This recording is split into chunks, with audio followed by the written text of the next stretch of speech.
Patrick, I think, is right up there amongst the three authors alive who do not get anywhere near as much attention as they should. Patrick explains things in a way that transcends Aristotelian logic, those 5 axioms that we sort of take for granted but without examining further. So if it depended on me, the number of people who read Patrick Harpur should be multiplied by 1 million.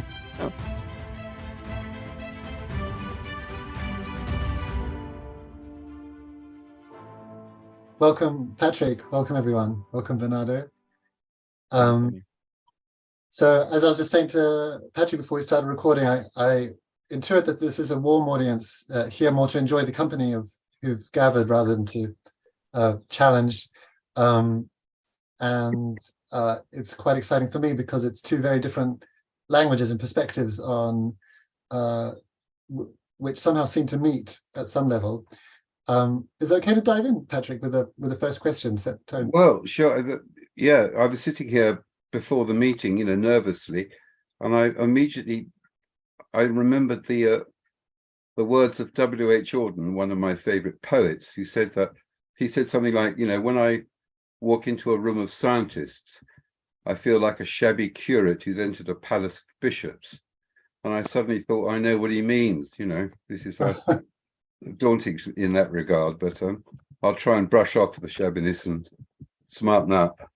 Well, maybe that's a good first starting point, which is, without going into details as to what the understanding is, my sense is, and Bernardo's sense, I believe as well, is that you've both come to a worldview that at least overlaps, if it's not the same at some degree with different language, but we've understood Bernardo to arrive there from a empirical, philosophical, scientific, rational route, and your roots being quite different. So, as I said, there's several people who have read your books and listened to your talks, and I have at least some understanding of your language and perspective. But for those who haven't, perhaps you can say a little bit about how you arrived to talking about the world the way you do. Well, yeah, certainly Bernardo and I are very, very different. When he first, perhaps I should say, when you, Bernardo, first emailed me, quite a few years ago, he introduced himself as a magician.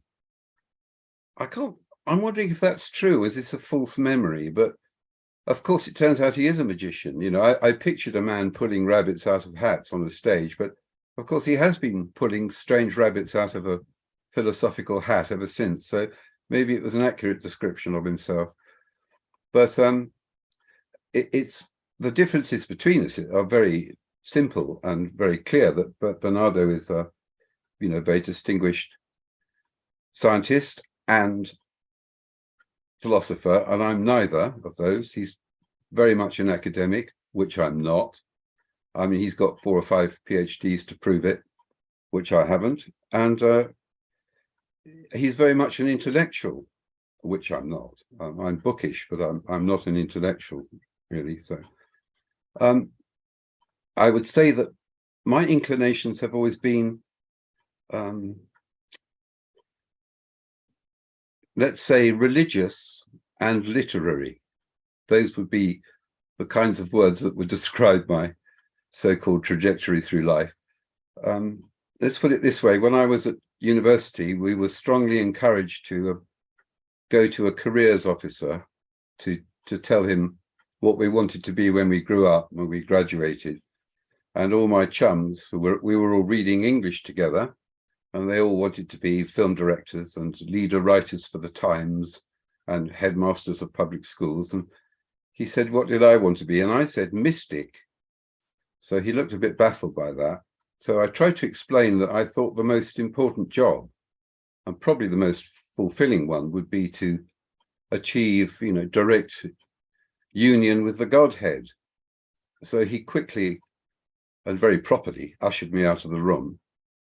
But it was sort of true. My ambition was to be a mystic, because I thought I've really had enough of books. I want direct knowledge of the ground of reality itself, which I called God, and still do really, because it's shorthand for, And unfortunately, I failed rather miserably in that career. And despite some exciting adventures in the astral realms, I gave it up. But I wasn't dismayed, because I had a plan B, which was to be a poet.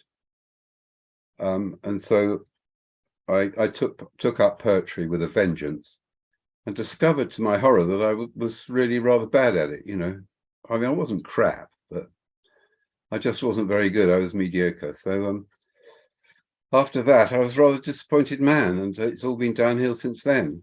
But I suppose the idea of being a mystic and a poet sums up the way in which I approach the world from a very small child. I mean, I remember perhaps one of my very first thoughts was thinking the most important thing is God, So, and I haven't really changed that perspective. I think that's sort of the back of my being all the time.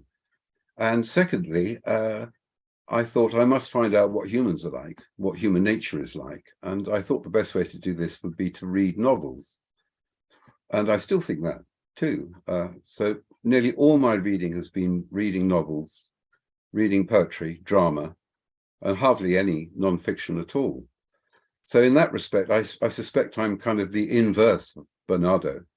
It's probably, the inverse of that kind of hierarchy of reading material. And so that has informed the way in which but what we have in common, of course, is that we're both on the great quest, for truth, God, the ground of reality. And I don't know which way is best, really. We've both got our own way of doing it, and I suppose in the end it's sort of decided by our separate temperaments. But the points at which we meet are, I think, important and significant. And the first obvious point of meeting is that we both like and revere Jung. So we're both very Jungian. So we have that in common, even if we take away different things from Jung. Secondly, I especially like and admire Bernardo for embracing anomalous phenomena, not being afraid to talk about UFOs, which I've always been fascinated by the supernatural and by anomalous phenomena. And indeed, I thought them important because to form a sort of coherent worldview, you have to take these things into account. And and my attempt to do that in my book, Daimonic Reality, rather did the reverse. It kind of dissolved my worldview, the one I already held, and threw it back into chaos. But Bernardo is very admirable in being probably the only scientist and philosopher who hasn't completely ignored these things, which is wonderful. And perhaps what else do we have in common? I know. Yes, I think that what we have in common is we've both perhaps looked at the East for philosophical solutions to, reality and truth. I don't know. I got the idea that Bernardo knows quite a lot about Oriental philosophy, Taoism, Buddhism, and so on. I don't know that much, but I remember in my mystic phase, I certainly was a Zen Buddhist for at least a fortnight, and I certainly, puzzled over the Bhagavad Gita and the conundrums of Taoism, but just realized it wasn't my tradition and that I'd have to learn Sanskrit. And I thought Mahayana Buddhist might be a good way to go. Buddhism might be a good way to go. And I applied to an incarnate Lama to become his pupil. And rather surprisingly, he said we could talk about it, but in the end, I bottled it, I just thought, no, I'm not doing the Sanskrit, it's just too alien to me. So I looked into my tradition, the Western tradition, and I found, thanks to people like Jung, what is now often called the Western esoteric tradition, which is sort of the occult tradition or the hidden tradition. And that I found was my home. Bernardo, of course, didn't look at that tradition. Well, he probably has done because he's read everything, the bugger. But he looked for it within the mainstream disciplines, mainstream Western philosophy, not the crackpot stuff. and in mainstream science, and has found it there or created it there. So that's another reason to admire him. So I would say that, yes, the tradition that I'm particularly fond of is this golden chain, which an expression coined by the alchemists, which comes from Plato and runs all the way up to Jung, all through many links, most of whom don't feature prominently on the syllabus or whatever, but which I think are crucially important. And as I continually say, I think of it not as Plato's tradition of reason, which he kicked off in a big way, but the tradition of imagination, which is also in Plato, but a different strand, the mythos strand, so on. And my book, The Secret Fire, was an attempt to just sketch out an outline of that tradition as far as I knew it, because I'm not a scholar and I'm lazy. So I didn't know all that much about it, but I did study hard, and I think I provided a reasonable sort of beginning sketch. But of course, to flesh it out, you'd have to write many, many volumes, as people have done, about the Neoplatonists or the Renaissance magi, and things like that. But I thought I'd write a sketch of it for myself to articulate to myself what I thought my tradition was, and also to provide an outline for the general reader, and hence be a bestseller, which has not come to pass. Is that answer your question, Amir? Yeah, perfect. Thank you so much. I forgot to say before, Bernardo, just consider yourself a co-host, and if ever you have a comment or a question or something you want to add or a perspective, just unmute and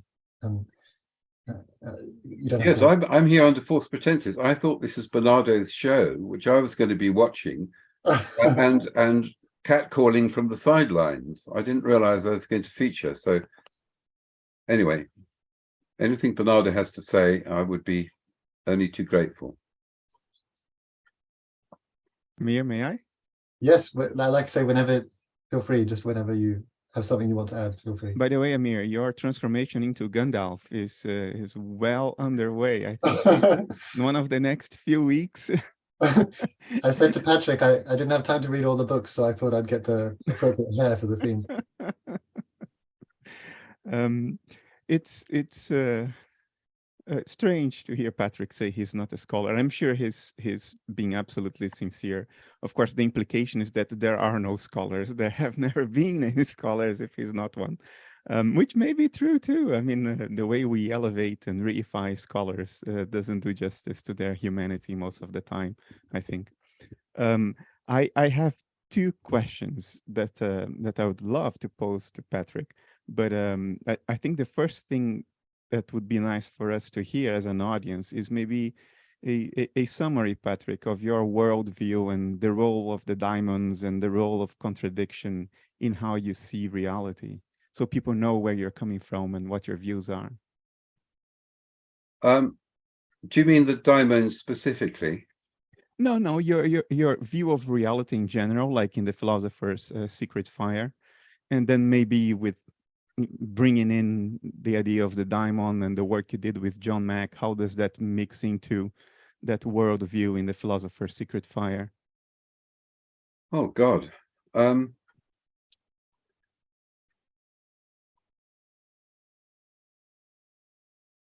I suppose yes. I think that the big step that I made was through studying Jung. I noticed that because my other mentor had been the great Irish poet W.B. Yeats, who talks incredibly beautifully about the romantic imagination, and I was already familiar with the romantic imagination. It's prefaced by the word romantic because it implies an imagination which is pretty much the opposite of the way we use it today. It implies an autonomous realm, a realm of with its own laws, like an other world. And that chimed so closely to Jung's notion of the collective unconscious, in which all the gods and myths are alive and well and have been forever, as it were. And that I began to think, oh, well, that's interesting. You know, these are models of each other or analogous to each other. And that would be the ground of being. I later discovered that they both derive from the Neoplatonic idea of the soul of the world. So that gave me a third model to draw on. And I was particularly, as the ground of reality, you know, the realm of images. And it was very uncomfortable for me to have to confront the idea that everything is essentially an image, including ourselves, because I'm a very literal-minded man, and my entire writing career has really been the dismantling of my literalistic point of view into a more metaphorical and imaginative one, which is more or less where I've arrived at. And that long tradition from Neoplatonism to the Renaissance to the Romantics to, in the 20th century, perhaps only Jung and Yeats, other people too, probably yourself, Bernardo, if I understood you right, but and certainly myself. And I think we do coincide in that. I think you've spoken about the world as image yourself. And it was the tackling of the Daimons was just a separate project on my part, really. It was just a separate interest, because I just thought I'd better crack what these things are. You know, I'd better knock them on the head so that I can have a bit of peace of mind. You know, I've got to fit them into my, you know, like a lot of Westerners, I want a settled scheme of things. I want a frame of reference, and then I can get on with my life because it's been settled. And of course, I never did settle them. That's the trouble. But I shot my best shot in trying to explain these anomalous phenomena, from UFOs and Bigfoot and lake monsters and God knows what all, you know, aliens. And I wrote it at a time when alien abductions were very fashionable. And I was very puzzled by these and so on. And I noticed that the millions of books that were being written about them were only being read by the UFO community, which is huge, but is completely unknown to mainstream, you know, institutions and so on. And I seem to be the only person apart from Jacques Vallée who noticed that there were continuities between these modern folklore events and older folklore events, because I had been immersed from an early age in Irish fairy lore, you know, being Irish and having relatives who saw the fairies and so on. So I just noticed the continuity, and I began to put that together, and I as a sort of separate project. But after a bit, I began to sort of question the nature of the Daimons, and I began to do some anthropological research, and I began to notice that the Daimons have sort of general characteristics, you know, that applied not just to UFOs and fairies, but could be applied to, oh, I don't know, the jinn in Arabia, or the Quaishins in China, or any number of entities amongst the Amazonian tribes and so on. And if they weren't separate entities in themselves, strange beings like the little awa of the Inuit, little women with turned up feet and long hair, you know, if they weren't those, they were the ancestors who had the same characteristics as these self-contained Daimons, as it were. And if they weren't the ancestors, they were amongst animist tribes, animals. So the Daimons could take three forms, either at their own unique form, or they're as animals or as ancestors and so on. And these little grey aliens seem to me to be, you know, classic Daimons and so on. And I noticed that they all had, you know, if you read the accounts of the Daimons that the Cherokees in North America, for instance, subscribe to, they're almost identical to the fairies and to the jinns and so And what are their characteristics? That they are always elusive to start with, and they're always marginal. They're always on the edge of things, always on the edge of whatever is the mainstream culture. They're always just outside the village, or else just outside the day at twilight, or else at funny times of the year. The fairies appear at Midsummer's Eve, you know, pivotal moments of the year when places grow thin, as the Irish say. So they're kind of topographically marginal as well as culturally marginal, and will forever remain so. I mean, it's interesting that you can never bring the UFOs into the mainstream. As soon as you try to do that, they slip away again, you know, but they avoid definition, they avoid being settled. They're like masks. And as soon as the moment you capture the thing, you're left holding the mask. The real thing has slipped away somewhere else. So also they are always shape-shifting. And that, of course, is something they have in common with the imagination. And so they began to look like personifications of the imagination itself. And indeed, the imagination always likes to personify, whether as a, you know, the Daimons aren't human, but they're always persons. They always come as presences, as real as other people. And that is true if they're represented by ancestors or animals as well, and so on. So they shapeshift, and I mean, as a parenthesis to that, they shapeshift across. They don't just shapeshift in space; they shapeshift across time, because they reappear in our culture as subversive elements. And but that's another matter, and so on. They're always tricksters. Tricksters, sort of a popular word now. You know, we get it from the North American tribes with their trickster deities, Raven and Hare, and so on. But Raven and Hare are daimonic-like gods. You know, they are trick. That is to say, they're not at all. They don't fall in line with modern Western conceptions of religious beings. They're always paradoxical, always contradictory, as much malevolent as benign, or at least very mischievous. You hear tales from the Amazon tribes, for instance, in which, you know, the Daimons play tricks on you in exactly the way that they play tricks on people in Ireland. The fairies play tricks in people in Ireland. And so I began to think that this was that they were a universal thing, you know, that they were universal entities, elusive, marginal, shape-shifting, tricky. And perhaps most importantly, they seem to be intermediaries. At least that's what Socrates tells us. He said the great thing about the Daimons is that, you know, they interpret and convey the wishes of men to the gods and the will of gods to men. And he said, you know, without the Daimons, there could be no conversation between men and the gods.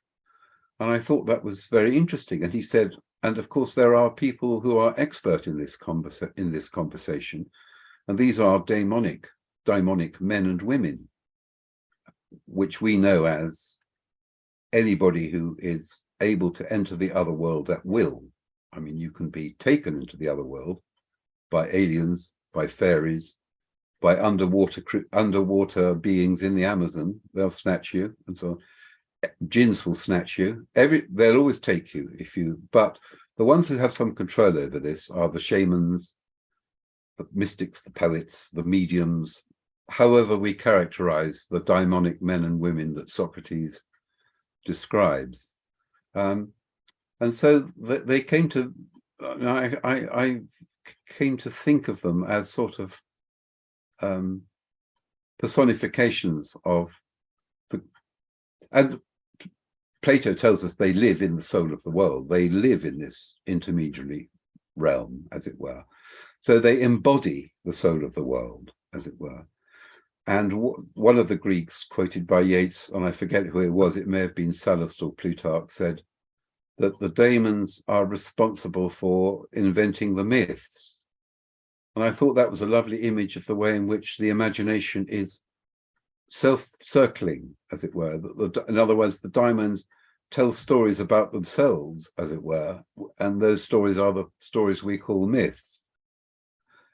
And so from just trying to kind of sort out these weird, ridiculous, absurd, anomalous phenomena like UFOs and aliens, I came to see them as I went down that rabbit hole and came to see them as much more important, or as emblematic of things much more important than I had at first thought.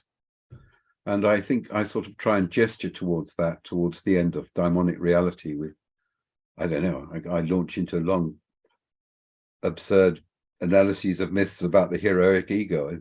So long ago I wrote it, I forgot, I blush to think what I wrote, but anyway, there it is. And it did bridge, Daimonic Reality was a book which bridged my initiation into the esoteric worldview, which had occurred through my study of alchemy. Bridged that with my book about the Western imaginative tradition in The Secret Fire. And then after that, I filled in the gaps with my book on the soul. So there's a kind of a tetralogy of books, and they're all about the same thing, but for coming at it from different angles and different perspectives. And I'm not saying another word on this matter. One of the most edifying, but also most frustrating things in your work is that you are consistent with your notion that we have to depart from literal truths. And because you're consistent with that, you don't pin things down. You point at them, but you don't pin them down. You don't say, this is what it is, and this is what it is not. So I'm not going to ask you to define the Daimons to me, because that would contradict your the very idea that you're putting forward. But there is a conversation on record in video between you and an experiencer decades ago, I think. And you're telling her that you take her experiences seriously. You think there is a sense in which the experiences are really real, and you take them seriously. And then she asks you, okay, does you believe that an alien spaceship came down and kidnapped me? And then you said, no, I think if I were looking at you, I would find you on your bed. It was not literal. And then she gets upset. So pretend that I am her right now, and I am upset with you. What would you say?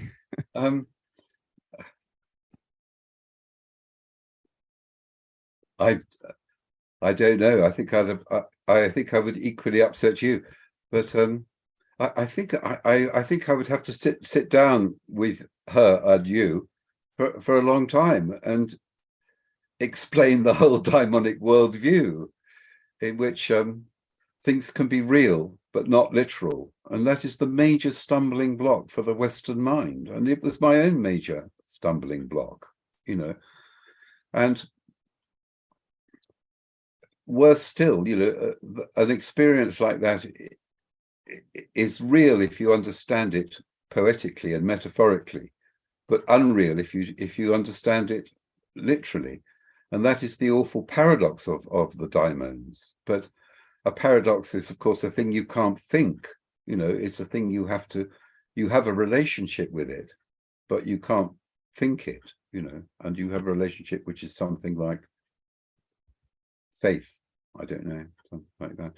So I'm not sure. I don't know what I would say. It would take me a long time to wipe away your tears, Bernardo, and say, no, this is a very important experience and probably deeply initiatory, and you must assimilate it as fully as you can.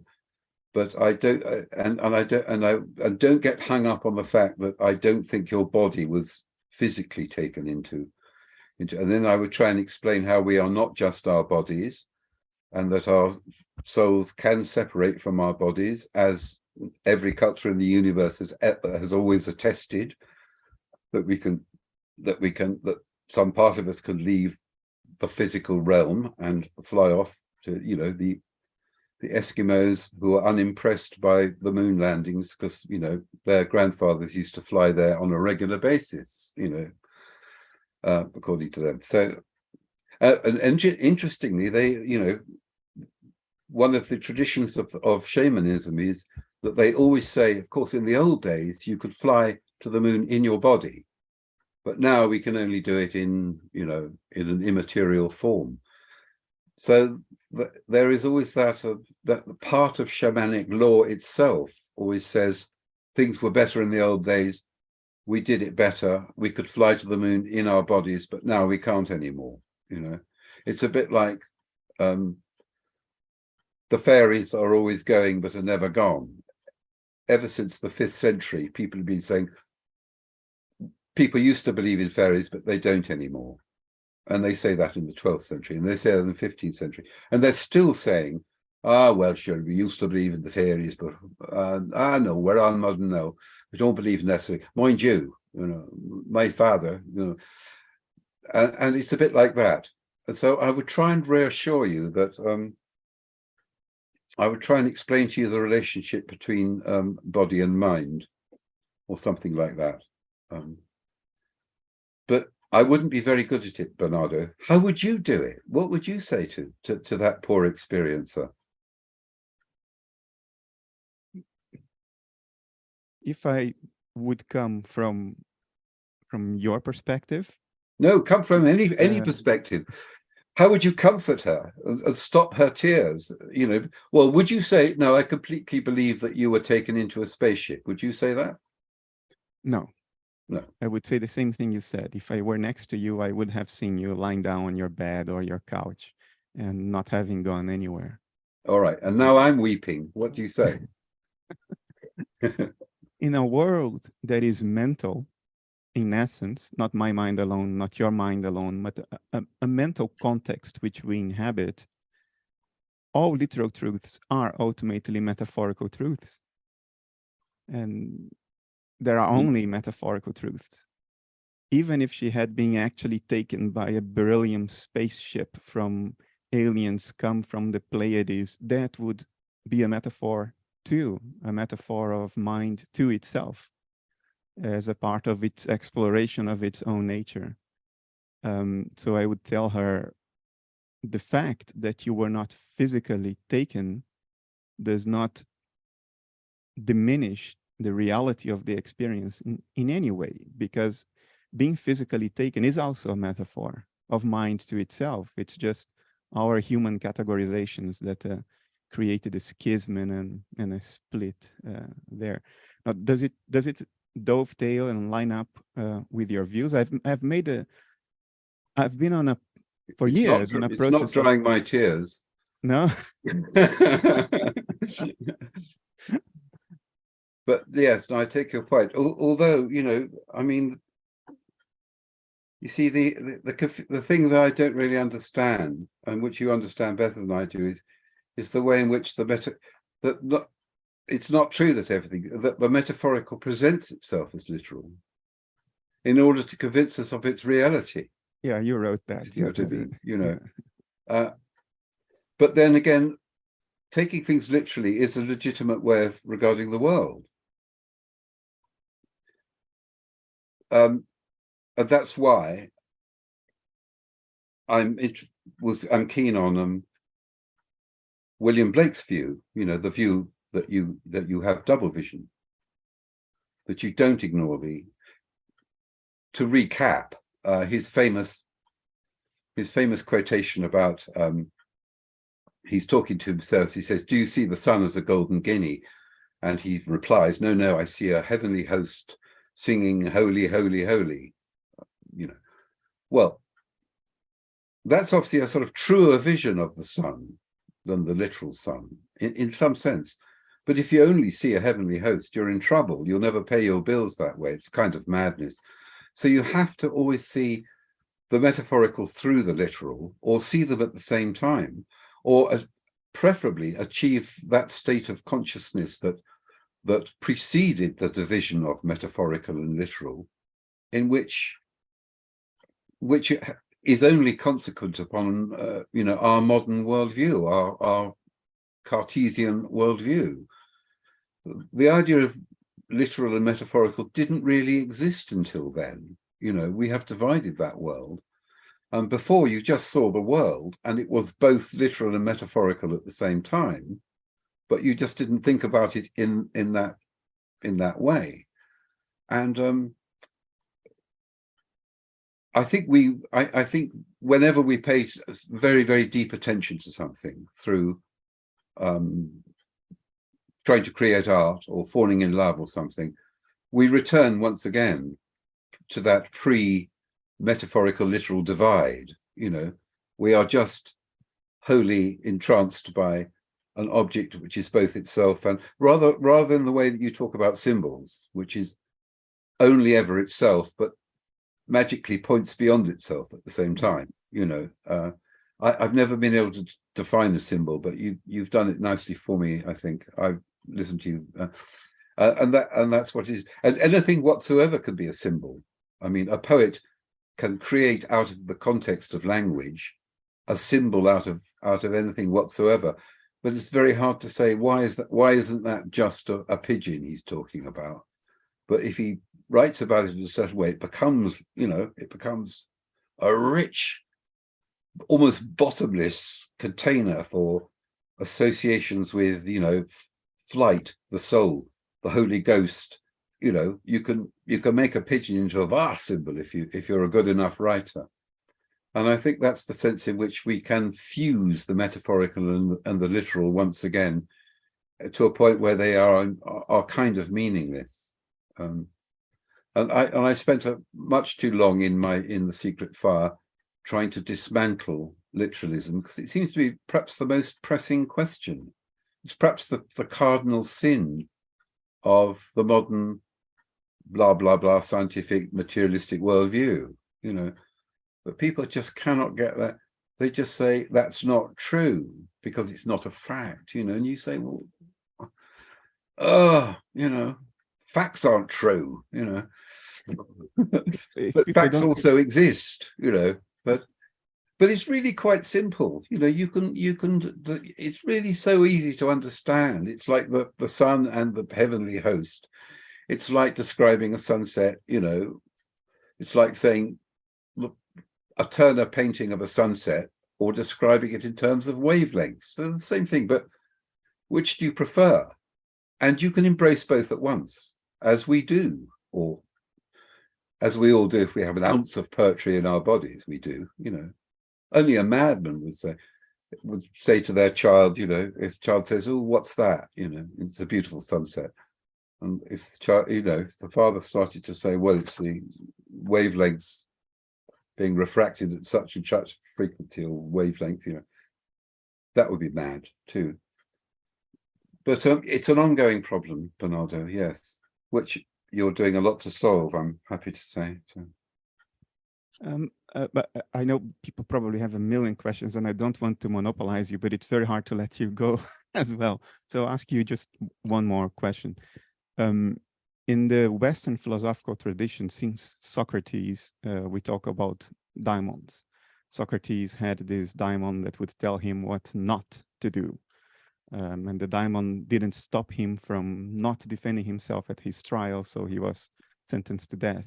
Yeah. He thought, okay, I did the right thing because my daimon didn't tell me to stop.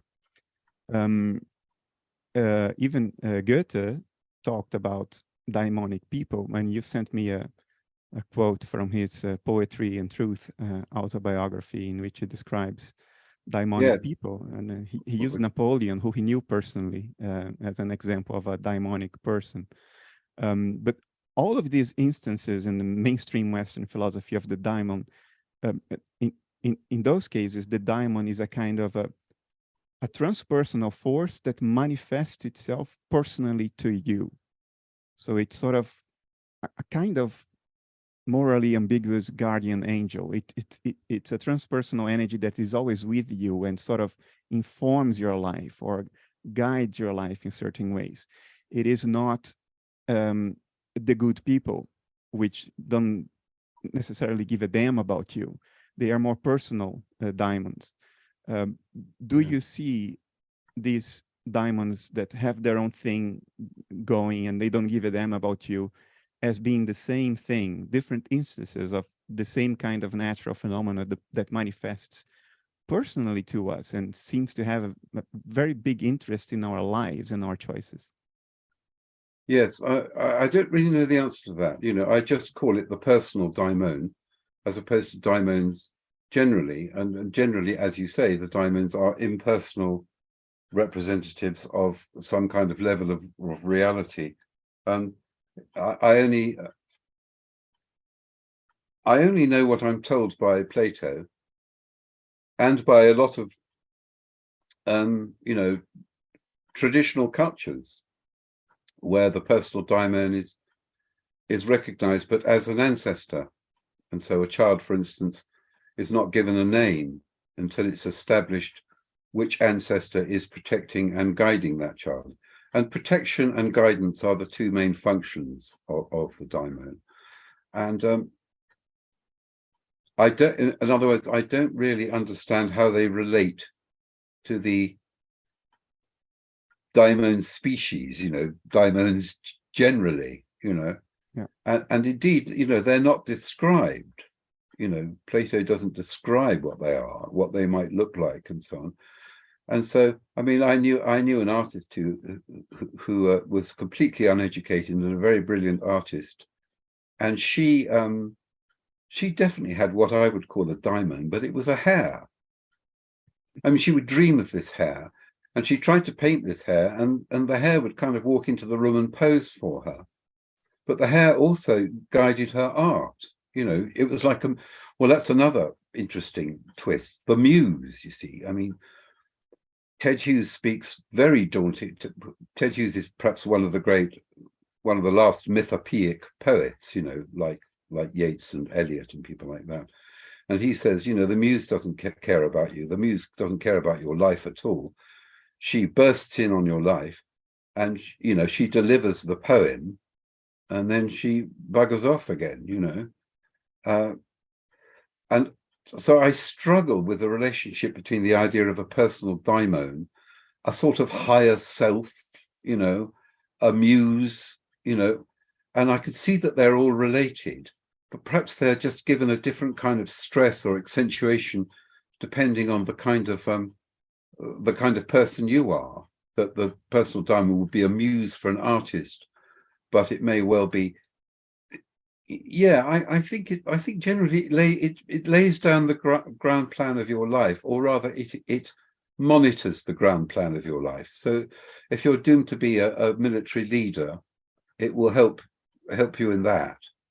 And if you're fated to be an artist, it becomes the muse, perhaps, you know. So maybe it's just a question of different coloring according to what your life plan is, you know. And but I've really come quite recently round to this idea. You know, it was really reading anthropology that forced on me the idea that the personal daimon wasn't a fantasy of Plato's, that it's really very, I hesitate to say universal, but very common, and you know, tremendously interesting, and I think is related to all these notions. And I think I say in my book how common it is for even people who aren't Christians to kind of believe in a guardian angel, you know. And wasn't it? I read in Aniela Jaffe's book that Napoleon's daimon appeared in two forms. It appeared as a shining sphere that guided him, and as a red dwarf that warned him, that protected him, warned him off. And I don't know what her source is for that, but I thought, well, that's interesting. I think I put it in Daimonic Reality because I was talking about how maybe UFOs are just one form of that they are the abstract form of the personifications they turn into, that the aliens are personifications of the UFOs rather than people who travel about in them, something like that, because of the shape-shifting nature of the daimonic realm. Sorry, Bernardo, I've forgotten your question. I've gone off on a tangent, you know. Yeah, no, you answered it. You made me think of Jim Hillman, who wrote extensively about the daimon that shapes your life, the acorn that eventually grows. Oh yes, the the oak. Soul's Code, his book. Soul's Yes, Code. yes, Yeah. yes. that crystallized a lot of my vague ideas he did. Recently, I've come to think being religious. I always say that, but I'm religious in a very, very wishy-washy way. I'm not a churchgoer, and I would say I'm spiritual, but that sounds so crap, doesn't it? But I suddenly thought perhaps one of the ways of looking at my personal daimon, who has come to drive my life more and more, to my woe, is that it's the personal face that God shows to you. It's a way of overcoming the awful paradox of the Christian God, for instance, that he is both entirely impersonal, but also personal. That the biblical metaphor is he's our father. That's very personal. But at the same time, philosophically, God has to be reconceived not as obviously as a man with a beard, but as as the ground, the impersonal ground of the cosmos itself, and so on. And so maybe Socrates was right in that the daimons mediate between, maybe they mediate between us and the impersonal God, or else the God, he said the gods, but and maybe it's just the personal face of God that is shown to you alone, as it were. And that's a way of getting around the problem between impersonal and personal. But maybe that's too neat. I don't know. I think there might be something in that. I don't know. I'd rather fear that the God that rules me is not the Christian. Well, I don't fear it, but I strongly suspect that I'm the Christian God whose will I'm supposed to be performing, if I were a Christian, is not the case at all. I think, I'm probably under the aegis of Hermes, just as you're gripped by Apollo. Yeah. Yeah. But did I hear you say that you do have personal experience with a personal daimon? Because that was going to be my next question. Yes, but not in any mystical or direct way. It's just that I'm, just my whole career as a writer has been entirely against my will. I know. It's not a pleasure for me. I will do anything rather than sit down and write. And I'm impelled to write. I'm impelled to write these books, which I have no desire to write at all. I don't know anything about, So I felt that shift when writing about alchemy. There was a point in the depths in the year 3 of this 500-page book when I realized that actually my daimon could well be Mercurius, the god of alchemy himself, because when your hand starts to move of its own accord and you watch it writing things that you couldn't possibly have thought or imagined, then you smell a rat, don't you? You think, blimey, something funny is going on here, And I think I was so deeply immersed in the alchemical world that Mercurius did take a hand in the writing of that book. And that's why that book, which I meant to be a book about alchemy, is a book of alchemy as well. And it's my favorite book as a result. But it's a very indulgent book in the sense that, I just wrote it as long as I wanted and as long as Mercurius, the god of alchemy, wanted. And I'm amazed it was published. And I know why it was published. They paid me a big advance to write another book altogether. Yeah. So I fooled them. Yeah. So that was Hermes at work. Yeah, I tricked them into publishing it. Yeah. So it's not only my initiation into the personal daimon, I think, which emerged through alchemy, which is all about the deep psyche, what you find at the bottom of the psyche. And that's when that's when you think you're going to die. And that's when the daimon or the god appears and just takes you and turns your worldview upside down, And I stopped being a good little Western chap, believing in science and philosophy and things like that, and became a complete nutter, But much happier, a happier nutter. Yeah. Does it slap you if you resist? Like you decide, I'm not going to write a book. Yeah, you can't. There's no escape. Yeah, it does really. Yes, but I think that was only in the beginning. Before I sat, I didn't start writing till I was about 33. And my life was just going to the dogs. Drinking. Chasing girls, doing anything rather than write a book. They wanted to chain me to a desk and get on with it. And anyone would think I was bloody Tolstoy the way I'm going on, but it's not like the world needed my books, but I needed my books. It seems that was the plan for me. And no matter how bad the books are, they're the ones I had to write. So there we have it.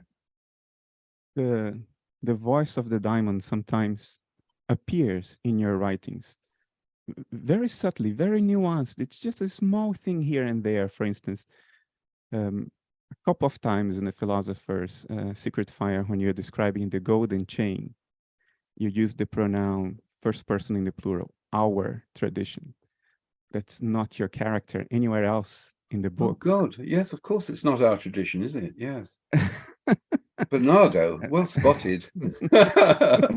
Well spotted. And then you say, okay, I know who said this one. But what's your experience of the daimon?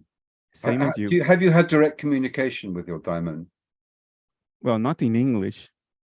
No, but as direct as it gets in the sense of cause and effect. If I don't do the bidding, there is an immediate effect that is overwhelming.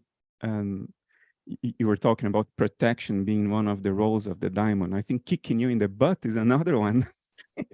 It's not only protecting you, it's not only the siren song that seduces you forward. It's the kick in the butt that just pushes you forward. So my daimon has that character. It's not nice. Right. It's not seductive. It's not romantic. Essentially, it doesn't give a damn whether I'm feeling good or not. Yes. No, that's true of my experience, and I quote Jung and Yeats, who are both quite specific about the ruthless nature of their daimons, who don't care about their personal lives, but who drive them to do the hardest tasks amongst those not impossible, as Yeats says. And that's a very daunting vision of the. And Jung, yes, Jung, it was only at the end of his life that Jung sort of opened up about this, right? When he talked about a person in the grip of the creative daimon, and then he says, that was me. I didn't have any choice throughout my life. I alienated a lot of people and I was rude and I hurt people because I was in the grip of the creative daimon. Was that at the end of Memories, Dreams, Reflections? Yeah. Yes, I remember it. Yes. No, it was rather moving. Yes, that's right. Yes. And he didn't, I think he says, call it daimon, unconscious, God, or what you will, or something like that, doesn't he? Even then he wants to keep the language from being too specific. It's just the force of life or nature itself, which is working through him. And it's a daunting idea, and that we're not sort of self-willed, self-created beings, that we are at the mercy, in the sense of these godlike creatures. Totally. But, like you, I never wanted to write a book. Yes, but it is quite liberating in a way. You attach a lot less importance to yourself, that's for sure. Yeah. Oh yeah. Which is always a good thing. Yeah. Yeah, you take yourself a lot less seriously. Yes, that's right. Yeah. I could keep on talking to you for the rest of the night, but there's a lot of people here. So Amir, I throw the ball back to your court. Well, they might ask me. You've been very gentle with me, Bernardo. They might ask me really difficult questions, and then what do? I don't. I'll hand them over to you. And you can talk about metacognition. Whenever I hear the prefix meta, my balls shrivel. I can't bear it. But you're good on that, so. Thank you, sir. Anybody wants to put meta in their question, don't. Well, that was delightful, and I wonder. I feel like there's two different directions we can go now. But I'll just toss a coin. And Layla, you have a question about Gnosticism, and it's in the chat. what we do, Patrick, is I ask people to ask a question. If they don't want to ask it themselves, they want me to read it, they just stay muted, and if a few seconds go by, I'll start. But otherwise, feel free to, Leila, if you're happy to ask your own question. Tell them they're completely free not to ask me questions. Okay, is it okay if I ask you though? I really enjoy your talks in your book, so thank you. Thank you. You mentioned in your book, and one part of it, I haven't finished, I'll be honest, but you talk about Freud, who is speaking about the outer, and Jung, the inner, and then Levi Strauss as that order or that higher truth. And I feel like both you and Bernardo mention a lot about the kind of the inner or the esoteric, and also the literal. But that higher state of order, or even that gnosis, y'all aren't mentioning as much, at least in your discussions. You do touch on it in your books, I know. And Jung is a big proponent of this Gnostic meaning. So I was just wondering if y'all could maybe share some insight on that. I'm not quite sure what you're asking. Are you saying what's the status of a more Gnostic approach? Well, because when you talk about the daimon or the daimon, I don't know how to properly pronounce it, you mention how it's that driving force. And I feel like it reminds me of like that old Greek term of heil, where it's, I guess, Aristotle talks about it from a biological form of that essence, because you mentioned that is the essence of the soul, like Socrates. So there's this kind of higher meaning of what it is. And then there's this esoteric, where we're kind of thinking of terms of this symbology, and it's very empirical. To me, to you, we're all having these different meanings because the diamond is pushing us to each of our highest purpose. But then there is this actual truth, which I feel like drew me to both you and Bernardo, that y'all are also very strongly implying, at least maybe it's something wrong with me, but that's how I was taking kind of your writings and your dialogue. So, but y'all don't, it's more implicit than explicit. And I feel like it is also, maybe y'all are a little bit Bohmian in your deliveries as well, but we don't talk very much about Bohm. And I was just wondering if y'all About what? About who? Bohm, you know, the holographic universe, that unfolding, and David kind of Bohm. David Bohm. David, yes, David yes. Bohm. Yeah, the implicate order and the Yes, explicate order. Yes, yeah. So I was just wondering, I would kind of have been wanting to hear more about those things from you all, with all of your knowledge and stuff. Just, I mean, it's personal. Hopefully it's not off. If you don't have to answer it. I don't think I can answer that really. Bernardo could answer that. Oh, I think Bohm, when he developed Bohmian mechanics in the early 1950s, I think he was wrong on that. But when he wrote about the implicate order, I think he had his eye on the ball. I think what we consider to be the world is the appearance of the world, not the world as it is in itself. It goes back to Kant and the difference between the phenomena and the noumena. So I think the phenomena, the physical world we perceive, is a representation, is an appearance of the real world. And that appearance arises upon our observation, like the dials on a dashboard move upon a measurement made by the airplane's sensors. The dashboard is not the world. The physical stuff around us is not the world. It's a dashboard representation of an implicate order, the thing that lies behind the appearance, that which is represented. And that's the daimonic realm that Patrick writes so eloquently about, I think. And I think I would like to add that one of the reasons that I'm perhaps not more explicit about certain things is that they don't lend themselves to explicitness. You know, that the kind of reality that I'm confronting is, you know,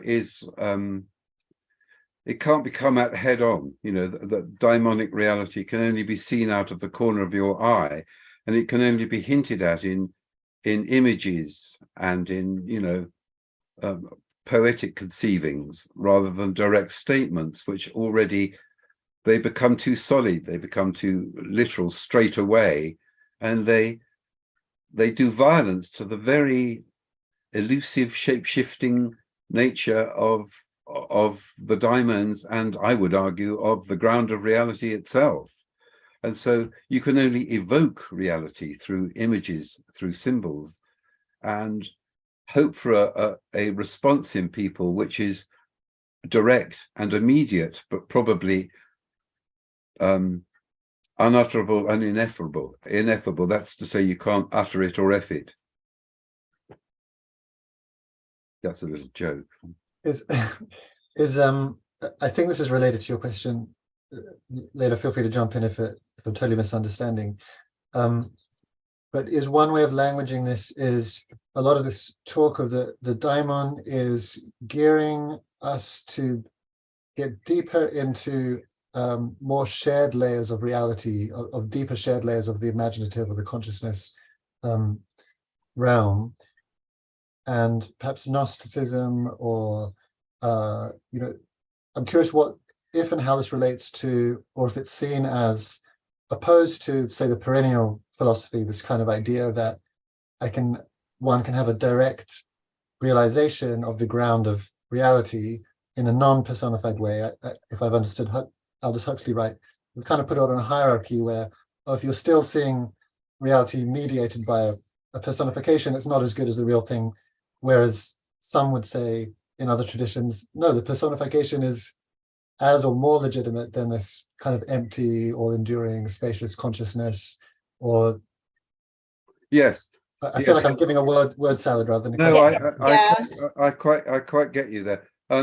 It's one of our curious characteristics as humans, that we always think that there's some reality behind what appears to be reality, and that is the argument about transcendence and immanence. You know, that it's perfectly legitimate to look at the world in a hierarchical way, in which we're at the bottom of the rung, and you know that the Neoplatonists had a hierarchical order of reality: our world, the soul of the world of Nous, and the One. You know, but that in a way is the philosophical system. Philosophers like hierarchies, and they often frame it in that way. The immanent view of the world is more poetic. It just says there is one world, and the trick is to and that reality lies, as it were, as if within, not beyond it, but as if within it. And our job is to see more deeply via insight rather than beyond via ideas. And so I don't think that, for instance, you know, I used to be very much of the very much a hierarchical thinker, and what I think of as a spiritual thinker, yearning toward, you know, climbing the mountain, ascending, height, light, all those metaphors which embody the spiritual path. But the path of the soul is downward, darker, it's not straight, it's labyrinthine. It winds around. It goes for, its dimension is not height, the mountaintop, but depth. And it's much darker. And I had devoted a whole chapter in my soul book to the distinction between spirit and soul, which I take as two symbols, which I prefer to all the other binaries that we have used in the past to indicate this twofoldness in our nature, spirit and matter, you know, masculine and feminine, yin and yang, classical and romantic. I mean, we're always conceiving the world in a binary way, and transcendent and immanent is another binary. But you can just say, look, these are two different perspectives that we can switch between and use as we choose, according to whether we're talking philosophically and religiously, or whether we're talking poetically and metaphorically, and so on. And you know, I like to dissolve these. I like to dissolve these boundaries. You know, I'm a great both and man rather than, you know, an either or man. So but it is part of human nature always to infer a kind of noumenon behind the phenomenon. But it's equally valid to say, no, there is nothing behind it. It is already here. We have to just go deeper rather than beyond it. Is that something like what you were saying just now, Amir? Oh, you're asking Amir, but thank you, Oh, Amir. sorry. But can I? Feel free, Leila. This Yeah. is Leila again. I'm sorry, but so with the nomina and phenomena, so there's a system, and I don't know. I think one of you quoted maybe Arthur Young. Are you familiar with Arthur Young? He has this system that he explains. He invented the Bell helicopter. Do you know who I'm talking about? And when he inverted it, he found this system, and the same system. It's a fractal of the universe. But I feel like when y'all are talking about what you're talking about, you do use a system, but sometimes it doesn't stop, and sometimes it does stop at the esoteric, like Amir was more eloquently talking about. And the perennial philosophy is a very good example. And Ouspensky talks about it as well. And Mark Nicole, who wrote the books for Ouspensky, he talks about the inner and the outer, and then that higher truth at our level. I'm not saying that it's going to be the same collectively, but we have to be working towards that. And that's how I took the daimonic. So maybe I'm off. I'm sorry if I kind of derailed the conversation. No, not at all. No, you're tremendously more knowledgeable than I am in this matter. Yeah. I'm just talking about a different kind of perspective, or the paths to truth aren't necessarily incompatible. They're not opposites. They're just different ways of, like the way up is the way down kind of paradox that Heraclitus says, and which Zen's masters also say, and we can't really get beyond those paradoxes. We just have to kind of let them seep into us, and we begin to see the truth of these things. But it's very hard to disentangle them into a single intelligible thread. You have to sort of it's more like a gnosis, isn't it? You confront the real thing, and that presumably is the purpose of all education. Really, is to bring us to some sort of personal wholeness and enlightenment. But it's very difficult to talk about. Can I just Amir, just jump in briefly, because we mentioned several of the works of Patrick. I just wanted to show you the one he was referring to shortly ago was this one, his book on the soul. And then one of his first was this one, Daimonic Reality. A wonderful book. My fourth, actually, Bernardo. Huh? My fourth book. 1994 this was, so you've been writing for a long time. Yeah, I wrote 3 novels before that, one of them the alchemy one. And then you returned to Irving Yalom's idea of an educative novel with The Good People, which is a novel but has a message. This is my favorite, The Philosopher's Secret Fire. And finally, his alchemical work, Mercurius, written by his daimon. Fantastic stuff. Bernardo, I'm touched. Thank you for the advertisement. I'm so grateful. Couldn't miss this opportunity. Well, that's most kind. Yeah, That was perfect. You haven't got the other 2 then. I have some of your books that I lent to other people, including the Essential Foundation person who interviewed you. She's still holding on to a couple of your books, even though she already did the interview, but she's still reading. You didn't read my Kierkegaard book. I read your Kierkegaard. Yeah, of course I read. That's the antidote to a daimonic reality. That's the either or book, That book of yours sort of reawoke my interest in Søren Kierkegaard. Oh, great, great. Well, I can't ask for more than that. Although it's a work of fiction, it dovetails and lines up so well with Kierkegaard biographies. The kind of personality he had, his sweetness, and at the same time, sweetness in person, but his violence in the written word. it comes through. You brought Kierkegaard to life. Oh, well, that's brilliant in that book. Yeah, you see, it's a bit like it's a bit like other of my books. You see, I mean, Mercurius was. I'd read a lot of books about alchemy, and they were mind-numbingly boring. So I thought I'd write a book from inside alchemy, not about it, but I'd write about an alchemist doing alchemy. And The Good People is not about daimonic reality. It's people in daimonic reality who are doing it, you know, that I always want to. And so the Kierkegaard book was not about Kierkegaard, more boring books, you know. No, I thought I'd just be Kierkegaard, you know, and do that instead, you know. So I'm always trying to get inside, you know, and present it as immediate experience. That's only novels can do that. You know, your nonfiction is always observing and removed, you know. I wanted to give people an imaginative experience of what it was like to do alchemy, or to be abducted, or to be Kierkegaard, you know, rather than just say, oh, this is what it's like from a distance. So you relate deeply with kind of Gnostic impulse, you know, the desire for me to know directly rather than to treat things as objects of knowledge. Is there a recognition that you have, or an intuitive empathy with Kierkegaard's inner life? Because you really went into his skin there.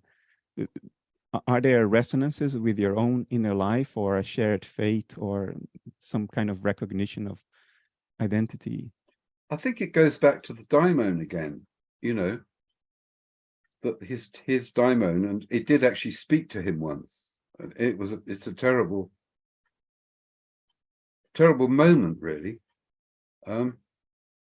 When he abandoned his girlfriend. Yeah. And the daimon did actually speak. It said further. That's all. Broke his heart for the rest of his life. Yeah, exactly. Yeah. And I can resonate with that. So you sacrificed too? No, I didn't make a sacrifice on the Kierkegaardian scale. Nothing can be on the Kierkegaardian scale. I mean, talk about extremes, you know. But certainly I felt I understood something about him. Yes. You know, he resonated with me. But once again, he's called a philosopher, but only 2 or 3 of his books are real philosophy, and they're mostly attacks on Hegel. And I struggled with those, but I read them doggedly. But he's also a novelist, and he's also he writes sermons. He also writes you know, homilies. His journals are an absolute joy. I mean, he's very, very funny. They're not, you know, he writes in all these different genres. He attacks the same thing, you know, am I a Christian or not? And if not, why not? You know, and then, you know, and then he writes Fear and Trembling, and you know, you read his book about the sickness unto death, which is about sin. You think, well, sin, what is sin? You know, well, he gives you sort of 9 different sorts of sin, or 9 levels. You know, he's very profound. Yeah. And I don't understand all of Kierkegaard, but nobody does. But yeah, thank God for that. Even you, Bernardo, I can't believe it. But by God, you read him and you think, oh, this is brilliant. You know, this is, I mean, these are the depths, you know. So yeah. So I love a daimonic life, right? A tragic life. Tragic life, yes. Yeah, no, it was tragic. Yeah. Privileged in one sense, financially. Sorry? Privileged in the financial sense. Absolutely, yes. But tragic in every other sense. Yes, absolutely, yeah. But then again, not tragic, because he seems to have died, you know, with a wonderful sense of lightness. Yeah, he achieved, you know, what he had to achieve. He said, I can always grow wings and fly, you know, referring to sort of Plato's idea that the philosopher can grow wings and fly, you know. And so I tried to make his deathbed, which I invented entirely, but I tried to ravel up the threads of his life and his bizarre relationship with his father and so on, you know. Anyway, yeah. No, yeah, that was a labor of love. That book has sunk without trace. Undeservedly so. Well, Kierkegaard's books sunk without a trace for the longest of times. That's true. Then, Well, Nietzsche, another example. Nietzsche said, I know all the 200 people who read my books because I gave them the book myself. And the world's most read and important philosopher today, and that happened, at least 50 years after his physical death. Yes, yes. So yeah, it's interesting too that so few philosophers that were academics, isn't it? Nietzsche, well, he was, but then he gave it up. Yeah, he was an academic philologist, but he Yes, lashed against academia in terms of philosophy. So. yes, exactly. He left. Kierkegaard wasn't an academic. He sort of gave up academia. Only Kant stayed in the university, but yeah, and people like Locke, he was a freelance, you know. Schopenhauer also. Yeah, Schopenhauer also just a bloke in a boarding house with dyspepsia, yes, moaning about the world, yeah. Yes. So there's a lot to be said for being a free spirit away from the university, yes. As you yourself have found, Bernardo, now that you're a free spirit. Absolutely. Yeah. I dipped back into the academic world because I came to a point where I thought I need to make a point here. Yes. I did it just to make a point, not because I think it is particularly important.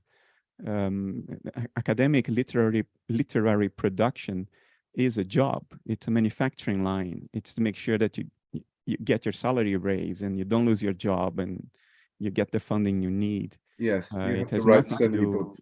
Yeah, it has nothing to do with the true creative spirit. It's a completely separate. It's a job. It's a profession, and philosophy, true philosophy, has never really been a job. Has never really been a profession. So that's what I tune with. I tune with that idea of embodied, lived philosophy, not with technical philosophy. That's an invention by Russell and Wittgenstein in the early 20th century, and it did its job. It was helpful. It solved a few problems, but it did what it needed to do. And having institutionalized that, I don't think we are doing justice to true philosophy. You are a philosopher. Right. You are a philosopher in the Platonic sense, in the Parmenidean sense, in the Empedoclean sense. They were Parmenides and Empedocles were poets. Well, I'm touched that you should say that, Bernardo, but I have more modest pretensions. But however, you're the philosopher. But yes, I completely agree with you. Yes, that these were all free spirits, and lovely. And of course, I especially love Kierkegaard because he invented existentialism. But for him, it wasn't an ism. It was hurling himself into life and love, full tilt. Yes. And I loved his metaphor of you don't know what to do. You're that most thinkers they command little fishing smacks which sail close to the shore, but I'm in charge of a man of war, and I'm out in the middle of the ocean where I open sealed orders. I love that image, I hover over 40,000 fathoms and open sealed orders. I thought it was a brilliant image, and I thought, yes, I sometimes have felt like that, brilliant. It's a very daimonic image. Yeah, it is. It's fantastic. Or maybe before I bring a question, I'll just share one reflection which I think may help others, which was that I was initially very confounded by your use of the word imagination to describe the ground of reality, Patrick, having maybe also done that journey to the East and non-duality and look at consciousness and then through Bernardo Kastrup. But then realized, well, perhaps you can confirm or deny it. My feeling was perhaps why you preferred imagination to consciousness is that, for me at least, consciousness can have a sense of being that which observes reality separate somehow from reality, whereas the word imagination intuitively for me has that feeling of imagination is what it imagines. It has to have images, it creates images, and the images are imagination. It's one and the same, and to think of the world as imagination imagining itself, or as reality imagining itself out of nothing, is somehow very immediate and evocative and still mysterious. I don't know how my personal imagination works, let alone how reality springs into existence. And sometimes we've spoken about the Big Bang in previous weeks. And so even from even a materialist would, well, at least one of the common stories is it springs out of nothingness in a Big Bang. So perhaps it's just to check in. Am I close to sensing why you prefer that word over consciousness or uses of other maybe philosophical terms? That's the question for Patrick. Yes, I mean they are all abstract terms, and I don't even like abstract terms. But so imagination is an abstract term, but for me, it's a personal thing. I think, for me, it has more resonance than a word like consciousness, which seems to me, modern, and it just doesn't have the same resonance as imagination does. But I think you're right in saying that that imagination does imply something like, as the ground of reality, it seems to, I don't know, I confronted this when I was looking at alchemy, and I noticed how the alchemical process, let's say reflux distillation, in which a matter is taken, you heat it, it's fluid, it turns into gas, and then it rises up the vessel, it cools, and then it refluxes, it's fed back into the liquid at the bottom.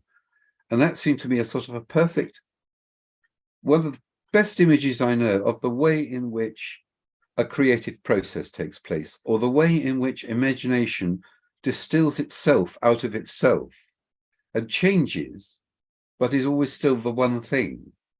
That it's just a change of state. So you go from fluid to gaseous, and it's all, and of course the whole thing is stoked by the secret fire, which is also imagination. So the whole of the three great mysteries of alchemy are what you start with, the prime matter, the secret fire that's required to transform it, and the stone, the philosopher's stone, which it is to become. And all these three things are completely mysterious.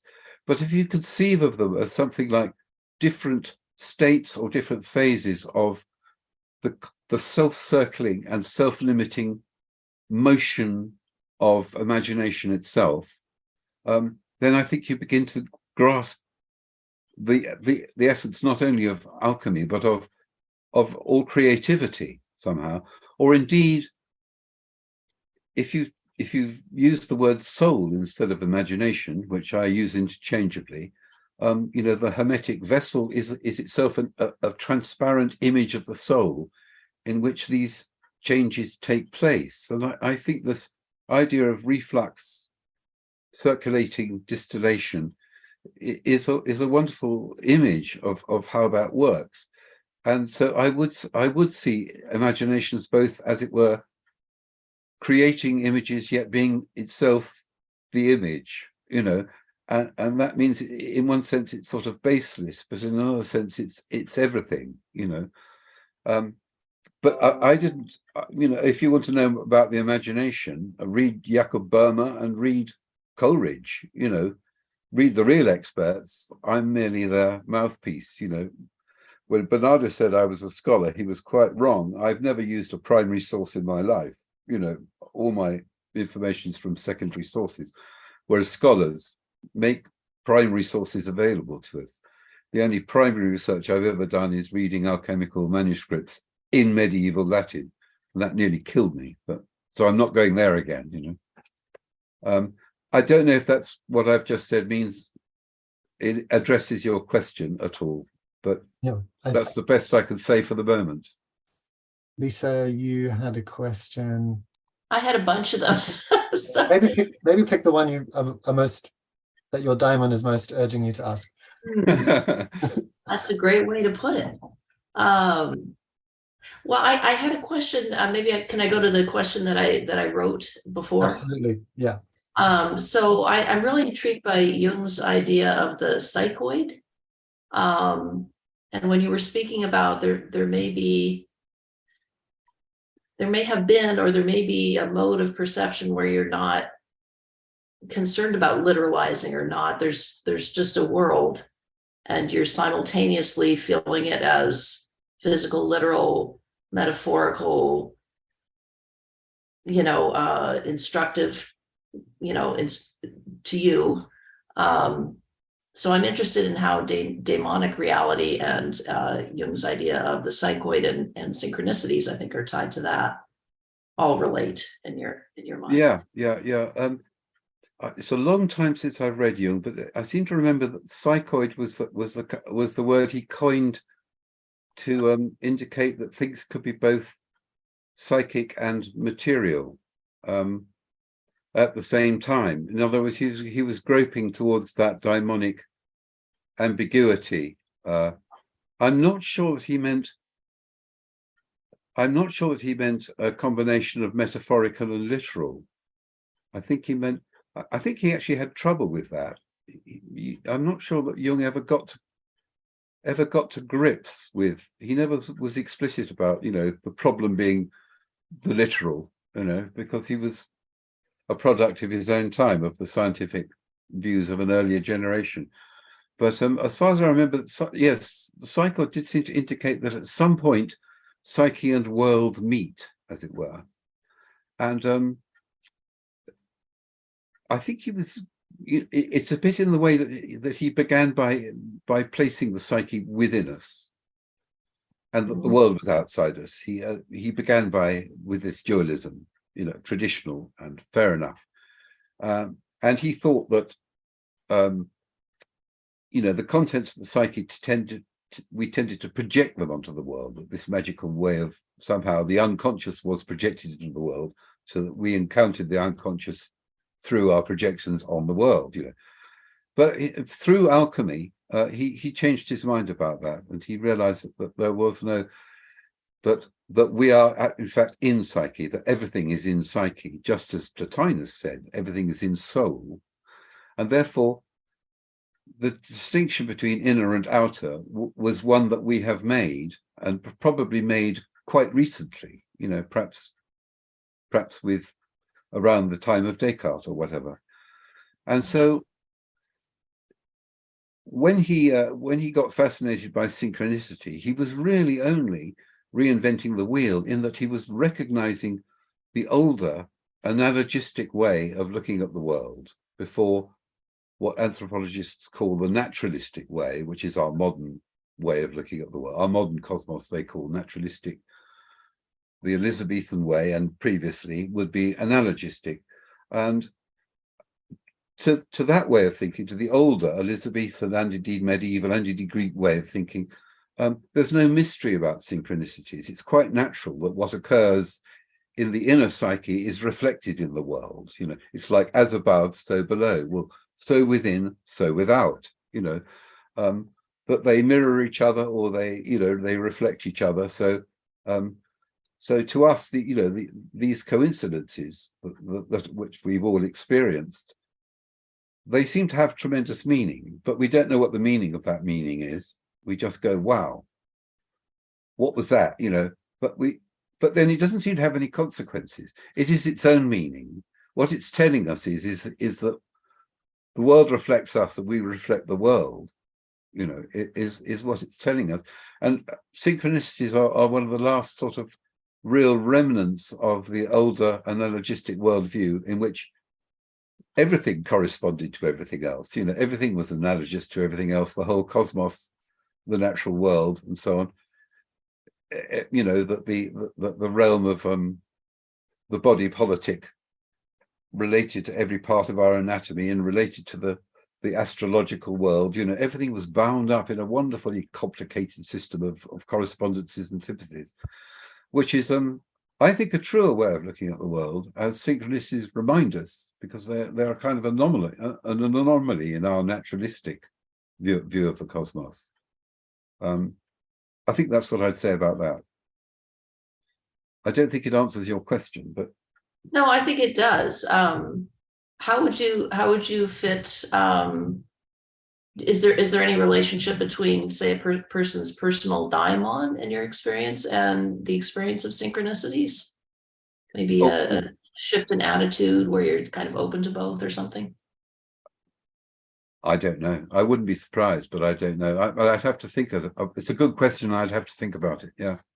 Okay. Don't know. Thank you Yeah. so much. We could ask Bernardo. He'll know.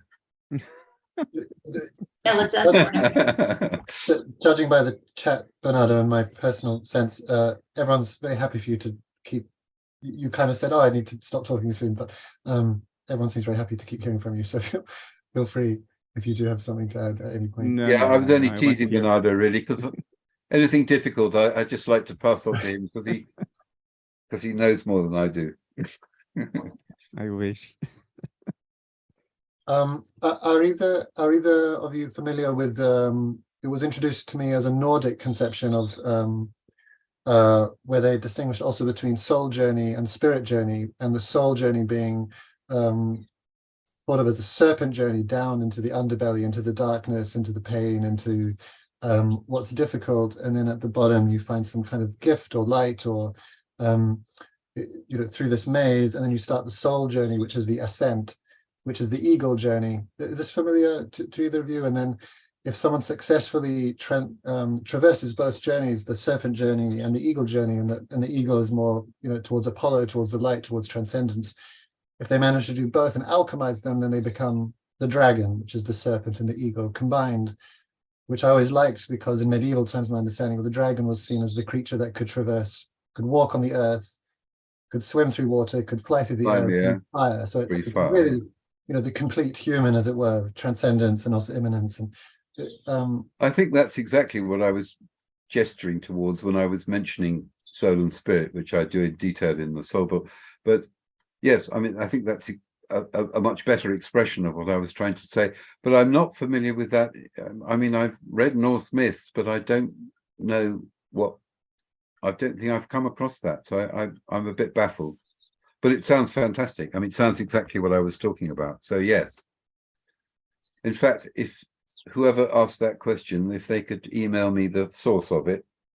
Yeah, I heard it in a storytelling night from Andreas Korneval, who he. Oh, it's from you, is it? Sorry, Amir, I didn't realize. Well, I heard it from a man called Andreas Korneval, who I'm probably mispronouncing, but and it struck me very deeply as Yeah, it sounds bang on. Yeah.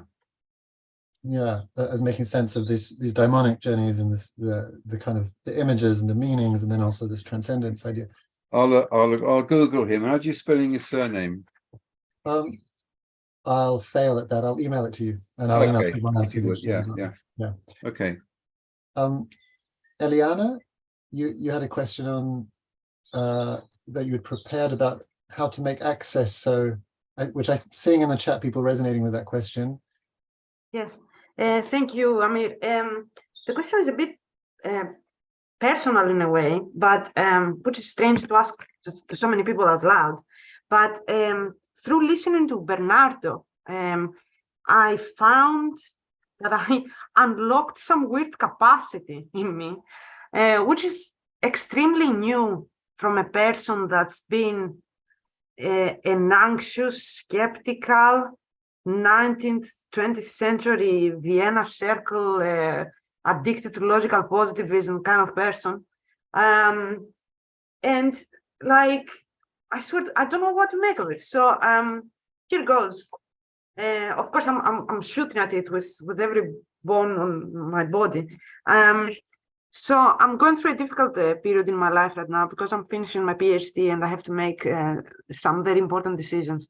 And I have a lot of existential anxiety. And at some point when this anxiety was peaking, which happens a lot, I heard this voice, not a literal voice inside my head, telling me that I'm not alone in this because the cosmic universe goes through the same processes as well. And instantly I felt this sense of not alone. And then I realized that I can conjure up the same feeling in an instant. And this feeling has got some features as well. It's like, first of all, it kind of goes with a rudimentary visualization that indicates that it's kind of underdeveloped, either in itself or in my perception of it. So it looks like a small little flame, which is weird.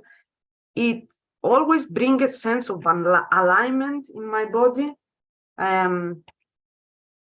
like somewhere in the center of my chest. And I find that I cannot conjure it up when I'm engaged in any activity where I'm fragmented, either embarrassed or where I'm not completely me in a way. And I mean, the part that sticks out is that it makes me feel connected, like not alone. Now, of course, I'm thinking, okay, wishful thinking, coping mechanism. I programmed myself with Bernardo's input, and the output that I shit out is this fantasy, blah, blah, blah. But at the same time, I cannot, it's a feeling, it's not a conception, it's not an idea. And no matter what I do, I cannot dispel and make the feeling dissolve. And I was wondering, okay, what on earth is this? Like, it's got the seeds of what could become a guide, because it seems that it's going along with me in some occasions and sometimes not. But I'm wondering if it's got anything to do with this communication, with this intermediary between the cosmic mind and myself. Because I even have the sense that scale-wise, it belongs somewhere in the middle. It's like it's not quite the whole, but it's not quite the personal either. So I guess I'm prepared to hear what you guys think, both in terms of whether this is some type of psychological mechanism and whether it points towards something that ontologically exists. Yeah, thank you very much. That's it.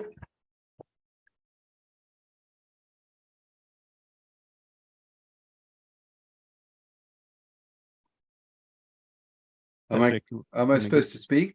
Yeah. Either you or Patrick, if you guys have any thoughts. I mean, well, I'm not qualified to speak about this. It was very interesting. This is a very interesting experience. And from the sound of it, I would just say, trust that. Trust that feeling, you know.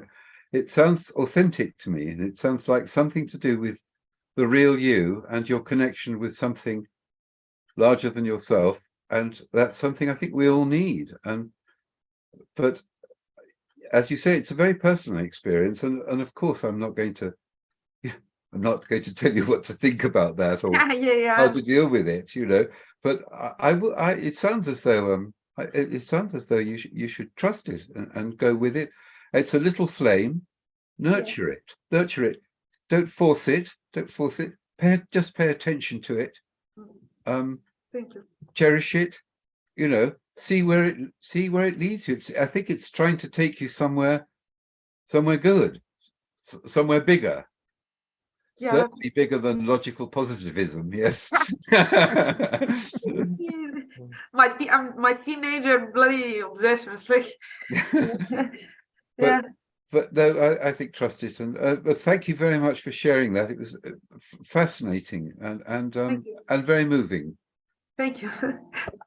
Thank you. What was I just wanted to add one thing. That, like Patrick, I'm not really qualified to judge for you what's going on, but I sympathize a lot with the struggle when something comes up intuitively. And the rational mind that we've spent our entire lives training and being educated to trust above all else, it comes with these alternative accounts. Yeah. This is wish fulfillment, or this is a kind of ego defense mechanism. Yep. All kinds of mechanical things that suck the meaning out of whatever you are experiencing. So I can relate to this because that has been my struggle for almost 20 years. Still is, but still is. It's less now. The good news, at least if I consider myself representative, which I have no reason not to do, I think I'm representative of the human species.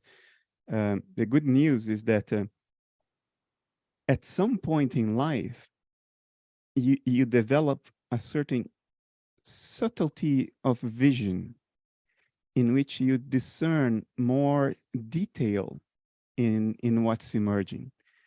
And amazing as it may sound, you become capable of more reliably judging whether this is really something that is emerging through you, Yeah. or whether it's your own bullshit. Right. Yeah. Making that distinction becomes more possible. It's like the resolution of the camera increases with age. That camera of introspection, you become able to sort of recognize and tell apart your own bullshit from things that are not you. And that's not me. That stuff, that's not me. That's something ontologically real in its own sense of its own merit. That's the good news. The bad news is that, at least for me, to get to this, it's a world of suffering.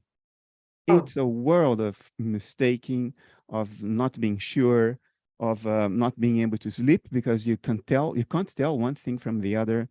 It's a world of nihilism at some point, because at some point you start thinking everything is my own bullshit. Yeah.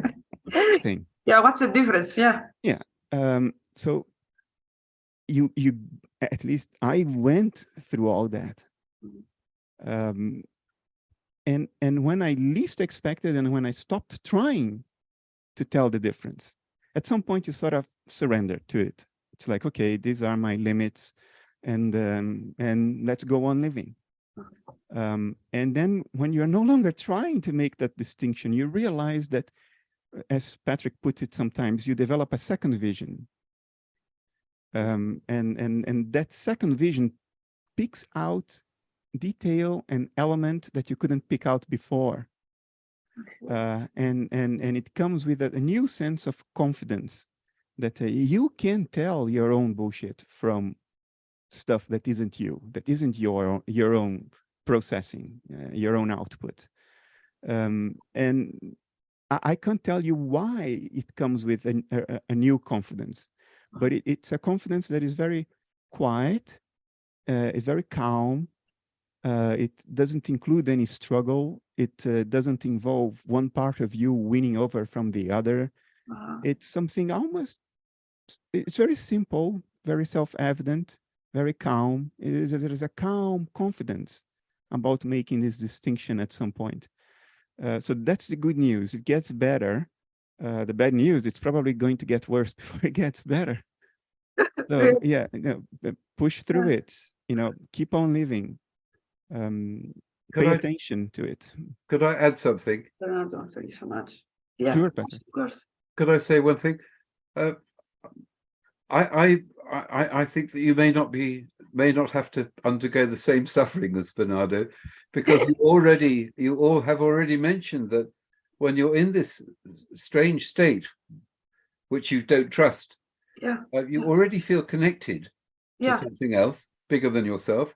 And you also mentioned feeling aligned, which is interesting metaphor. And I think connection and alignment shows that I think you're already halfway there. I don't think you're going to have to undergo the torments of hell, as Bernardo describes.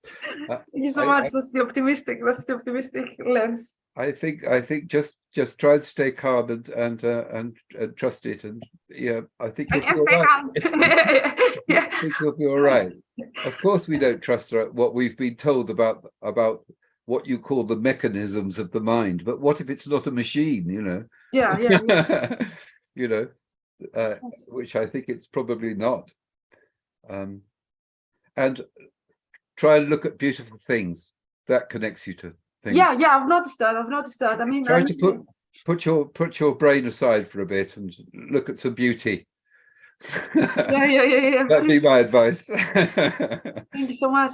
I guess a last question will be to Bernardo. I guess I have a visualization of when I'm in this battle where it's like about my own bullshit, trying to figure out what's my own bullshit. My own bullshit itself is a defense mechanism against me figuring out that it is my own bullshit.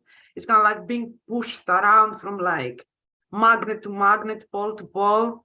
I wonder if you have some type of visualization for when you acquire this new sense of confidence, some type of naturalistic visualization. I don't know. You already have an image. It's a little flame. Yeah, that's true. That's true. That's been given to you as a nice image. Right. Nurture the flame. It's Alright. the secret fire of imagination. It will expand. Yeah. It'll warm you up, and it'll bring light. Thank you so much, guys. Honestly, thank you so much, both. Thanks, Eliana. Your question feels very related. Your two questions, actually. Okay, great. Hello, guys. Hiya. We can I hear think you. you mean, Amir, is to look or not to look. Is that right? I feel like both your questions around you, the one to Patrick about having read his book and damned if you do. Oh yeah, and good and evil. Okay, great. Yeah. Okay, great. Yeah. So the first question is titled "Good versus Evil," and it's a similar question for both Bernardo and for Patrick. For Patrick, I wonder how you view good and evil through a daimonic lens, and for Bernardo, same question but through an idealistic lens. Yeah, that's a question that I have ducked throughout my life. For me, it's a kind of theological question. I'm not sure that good and evil apply to a polytheistic daimonic world in the same way that those concepts don't really arise in that way. The daimons, for instance, the daimons are ambiguous. You know, they can be seen as both good and evil, but even then, it's not really. They're more like benevolent or malevolent. It's, you know, good and evil are large moral categories that only really came into play with Christianity. The Greek world didn't think about good and bad in such a stark and kind of apocalyptic way. So, you know, I've read a lot about good. I've read a lot about good and evil in theology, and I'm still undecided about it. I cannot decide the fundamental question, in other words, whether evil is a privation of good or whether it's a force in its own right. And naturally, I don't want to think that it's a force in its own right. And but it may be, just as someone like Jung said, he wasn't quite sure to what extent the shadow in the psyche was merely a shadow of one's personal psyche, or whether it had some autonomous, independent existence as a principle in itself, which is a shuddering thought, you know, as if the devil were a reality. So I'm not quite sure about good and evil. I think I subscribe to a worldview where those sorts of moral categories don't exist, or don't exist in such stark contrast that they are aspects of each other. And that's why I worry about, for instance, really evil men. You know, it's impossible to know to what extent. Well, anyway, yeah. The answer is I don't know. I don't know the answer to the problem of good and evil is an absolute seminal one, and you're right to raise it, and I'm not the man to answer it. Or at least I'm not the man to answer it in a soundbite. I could probably write a long essay, which would be a better answer. But I'm myself. I vacillate on this question all the time myself. So it's not like I've got any conclusions on it. Well, I look forward to the essay. Yes, I'm afraid you'll have to wait. I'm really sorry about that. Yeah. No worries. Bernardo might have a better answer. Well, I will agree with you that good and evil are human valuations. They don't exist a priori out there in nature. Nature just unfolds spontaneously, which doesn't mean that I think, and I don't think Patrick thinks this either, that the categorization is useless. I think it's an important categorization to inform our lives. We should know whether we are doing good or whether we are doing evil And in that sense, there is a reality to good and evil, but it's a reality that comes from us and our metacognitive ability to pass moral judgments, to do moral valuations. So it is our responsibility, as far as I can discern, in the dance of nature, to make that categorization and inform our actions accordingly. But a priori, in nature prior to us, I don't think there is this distinction. There is just the spontaneous unfolding of nature, and in that sense, what we call good is an inherent, intrinsic part of nature, and what we call evil, too, maybe not malicious evil, but things that cause great damage and great pain are an intrinsic part of nature. If a tornado comes and destroys your church, and it can do that, it doesn't only destroy, the town's jail, it will destroy the church as well. Forces of nature don't make that distinction. And in that sense, what we call good and evil are both intrinsic to nature. As Jung wrote, in answer to Job, probably his most defining and seminal work, at least the work that led him to the happiest moment of his life, according to some. He writes that God is omniscient, but doesn't know how to consult his omniscient. In other words, although he's omniscient, or she or it is omniscient, it doesn't have introspective access to its own omniscience on demand, and therefore cannot pass moral valuations. And you see that in the book of Job in the Bible, when Job finally gets his audience with God, this God being the God of the Old Testament, Yahweh, and Job makes his case that he was a righteous man, and yet he was punished endlessly by God. And is this right? No, right and wrong is good and evil. It's other names for the same categories. And then God's reply is to go on a raging rant, saying that, who do you think you are? I am the power behind the storms and all that stuff. What God is saying is, I am spontaneous. I don't stop to think and weigh the situation and pass moral judgment. The emergence of a God that is capable of moral judgment, and other than the first book of the Bible in the Genesis, and the tree of good and evil, it comes back only in the New Testament, when God becomes the summum bonum, which is probably a compensatory psychological move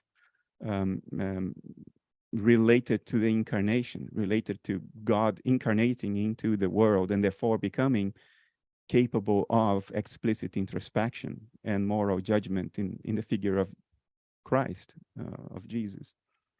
So yeah, it's a long-winded answer to tell you that in nature at large, I don't think these categories exist, but we can make that categorization, and I don't think that our ability to make that kind of moral judgment should be seen as incidental. I think it places tremendous moral responsibility on humanity, and we have to live up to that responsibility and make the right calls.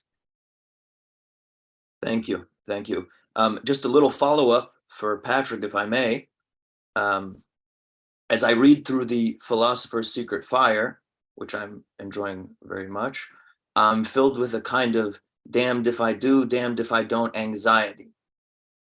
To ignore the world of daemons may cost us, and yet to look at them directly, to become too familiar with them, may also cost us.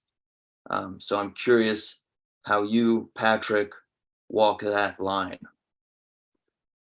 Yeah, I think it's something like the William Blake's philosophy of double vision, where you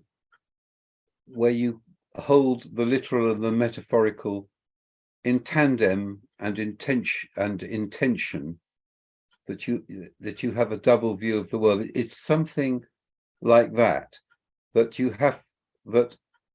you can't, as it were, merge with the daimonic world. but you can't neglect it and ignore it either. You have to keep a proper distance, a proper respectful distance between them. And all traditional cultures understand that what you do is you leave out food, you feed the daemons. But it's, of course, you leave out literal food, but it's understood that they don't eat that food. That it's the expression of, it's the intention to feed, which stands for heeding. You know, it means you're paying attention to them, but you don't want them in your house necessarily because they can cause chaos, they cause havoc. It's that sort of idea, and I think that sort of principle applies up and down the scale of being. You know, it's not just whether or not you feed the fairies. It's the proper attitude to. It's the proper attitude to imaginative life generally, and indeed to the gods. You know, that you connect with them, but you also keep them at a distance, because we are ourselves daimonic beings. That's the trouble. We are self-transcending beings. We are double beings. We are both physical beings and also souls. You know, that we are intrinsically double. And all myths describe that, you know, all myths are really about how do we come to terms with the doubleness of the world. So many myths describe, for instance, that the fallen state of man is due to the separation of sky and earth, which once were married and lay with each other, but they were separated. And we must somehow rejoin them in a sort of divine marriage and so on. And that applies to ourselves. Somehow we have to reconcile the contradictory sides of ourselves in a kind of marriage, where both sides are retain their identity, but yet are intimately connected. So it's a kind of a paradoxical way of being close, but not too close, always recognizing that distinction. So it's a real tightrope walk that we have to undergo. And I think that's just sort of just the nature of the way in which we are these double and divided beings, which give us access to, as they used to say, part angel, part animal. You know, it's the most perplexing fact of our life, that we are not single beings like the animals, and we're not single intelligences like the angels. You know, we are this complicated twofold nature. And that's the sense in which, you know, the daemons can teach us. You know, they give us access to the other world. They can give us treasure, knowledge, enlightenment, if we approach them in the right way, but always respectfully, you know, carefully, and so on. Otherwise, we can become overwhelmed by the daemons, and another name for that is madness. You know, we can become, as it were, possessed. The daemons can take us over, which is just as dangerous as being too remote from them, where we lose them altogether and lose our souls and lose the sense of depth and vitality and beauty of the world. Does that make any sense? It's very hard for me to understand that, because it's more something that I intuit than I can articulate very well. Yeah, works for me. Great answer. Good. Well, thank you. And good luck, everyone. Cheers. Thank you, Pico. Is it being too literal-minded, Bernardo, to feel like some of this has to do with what you talk about as, I can see my body and it's both symbol and I'm feeling my body as experience, extrinsic, intrinsic, or have I taken this far too literally, do you think, as a way of connecting these two languages? Oh, I think Patrick means a lot more than that. What you just described is the Schopenhauerian sense of the will in itself and the representation being what the will looks like from a certain perspective. So the will is our felt conscious inner life, or our felt imagination, and the representation is the body, which is what our inner life looks like when observed from the outside. But Patrick was hinting at something much, much bigger than this, which is that beyond the will within, there is the will without, the will surrounding us, and it has entities that we've been calling daimons so far, and those entities have their own capabilities, often their own agendas, their own, to speak technical language, they have their own inherent dispositions. And in doing commerce with them, in relating to them, one has to be very careful, because one is dealing with forces of nature, natural phenomena that are much bigger, much more powerful than the little human ego. So you have to approach those forces like a storm chaser approaching a tornado. You want to get close enough to see, but you don't want to get caught by it, because you would then lose control. And I can resonate with that completely. Patrick mentioned madness as one of the dangers. Another danger is pathological ego inflation, which is when you think that you are the daimon, that your ego is the daimon. So if the daimon is carrying transpersonal responsibility for the destiny of an entire people, you think that's your responsibility. And then you're Hitler, then you're Putin. And that's another danger. It's not that, I dare to say it's a bigger danger than madness, because madness puts only you and people immediately in your surroundings in peril. But daimonic ego inflation can put the world in peril. So yes, that's the diamonds are the source of vital energy, because they are the ground in which we grow.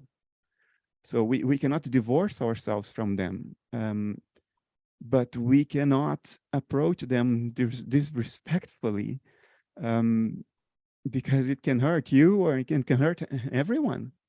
So and making that call and developing that sense for how close is close enough, how far away is too far away, that's not something, it's not a dilemma that we can sit and think through and solve, which is something I also forgot to say to Eliana, which is we have this impression, we tend to have this impression that when we face a dilemma in life, we have full responsibility for solving it.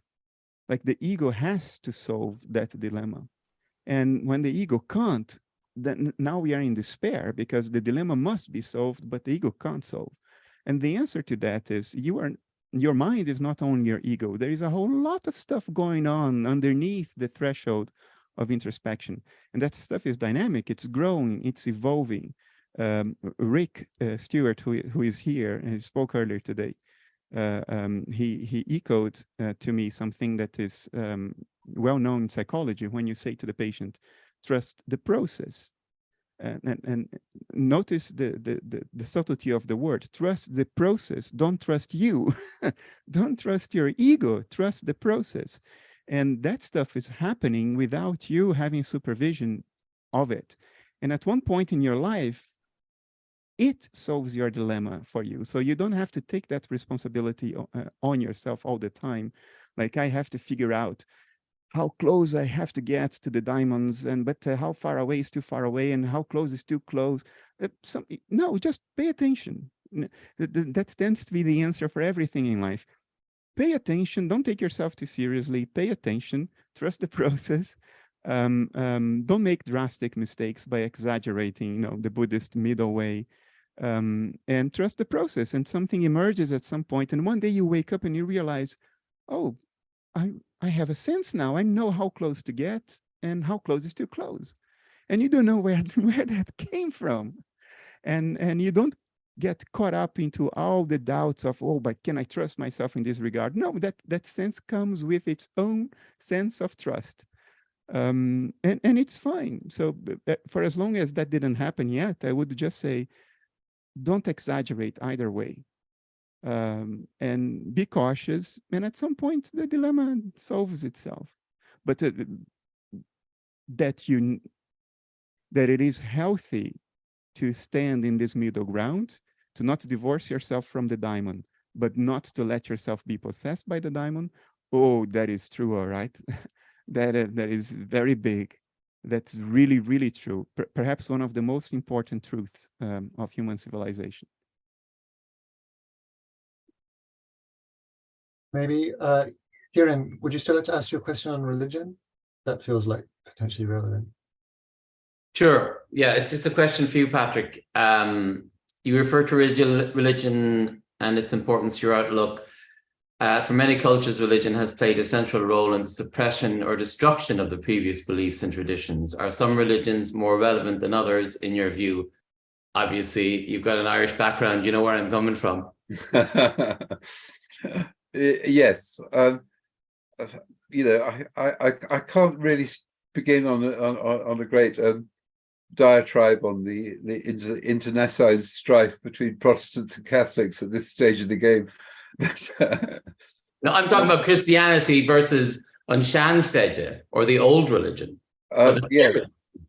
Well, I don't really know how to answer that, really, you know, because it's been so difficult for me to sort of carve any kind of personal religion out of the many options available, you know, that I've had a look at them all, and I've just kind of I just had to go with my own tradition, you know, and that's why I've gone with Christianity. But I use that word very loosely, you know, in a way it should never be used. I think the position I most align with would be William Blake's, and Kathleen Ray described him as the first Christian polytheist, and I think I'm a Christian polytheist.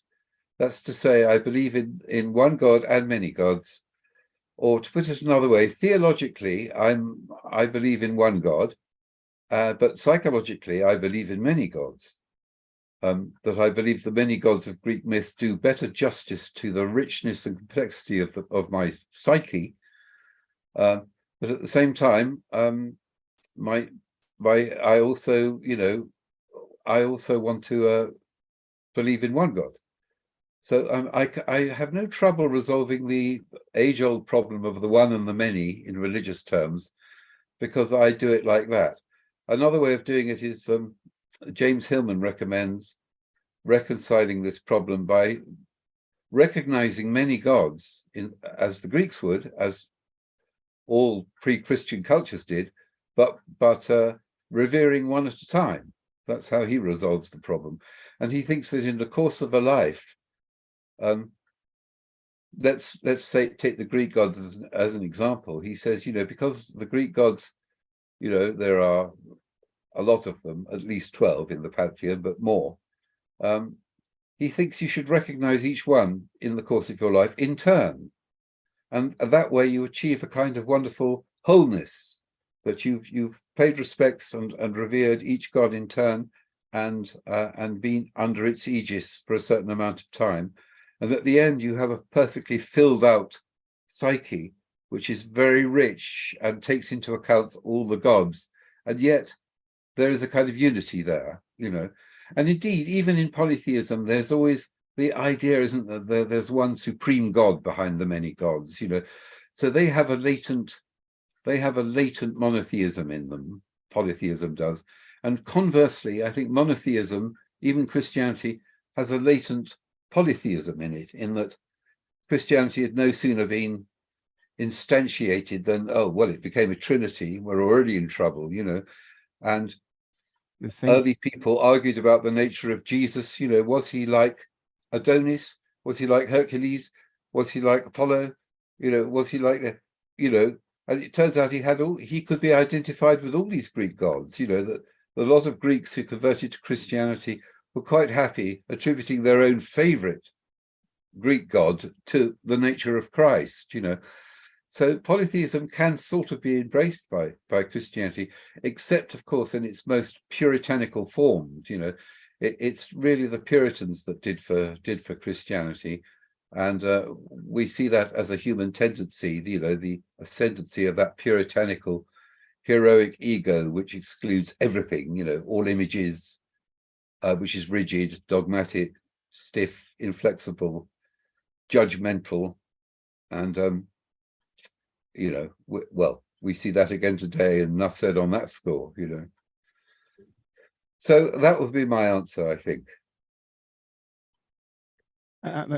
Just to add one thing, Patrick, do you know, because Goethe and Schiller faced this exact same question, Yes, how did they come up with it? What answers did they give?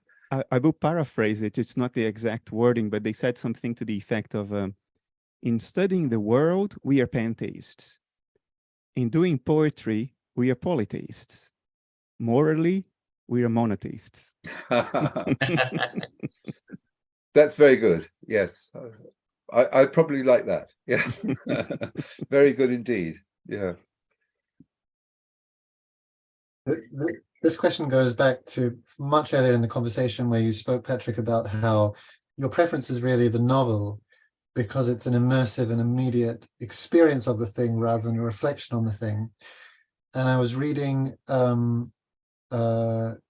just yesterday in preparation the end of Daimonic Reality, where you looked at the myth of Perseus approaching Medusa, and to kind of think of Medusa as maybe symbolizing something far deep down that potentially has something to do with when we're very stuck or depressed or deep in the other world, the underworld. And the way to approach this is walking backwards, as Perseus did, and looking at the reflection, to reflect. And reflecting forwards, yes. And reflecting forwards rather than looking head on, which turns you to stone. And you were contrasting that with the myth, I think, of Orpheus, where on leaving the underworld, he turns back and looks head on, or is it reflects looking back, and then loses the thing that he was hoping to gain. So yes. Again, I'm going to use the taboo word because I'm understanding to reflect on is similar to how Bernardo talks about consciousness and then meta consciousness, this idea of being aware of something and then reflecting on that, which is the kind of meta, the outside. And these stories show how sometimes they're useful and there's times where they're really not useful. And so there's less of a question here, but more maybe invitation to talk on that some more, I guess, of when in all these explorations we're having, when has it felt useful to you to like, okay, now is a good time to reflect and now is a good time to write a novel? Or yes, no, it's very, very astute of you to pick up on those two examples. And the trouble is that I don't really know what I meant by that. It just sort of came to me in a blinding flash that what was it that enabled Perseus to confront some sort of ultimate and dire,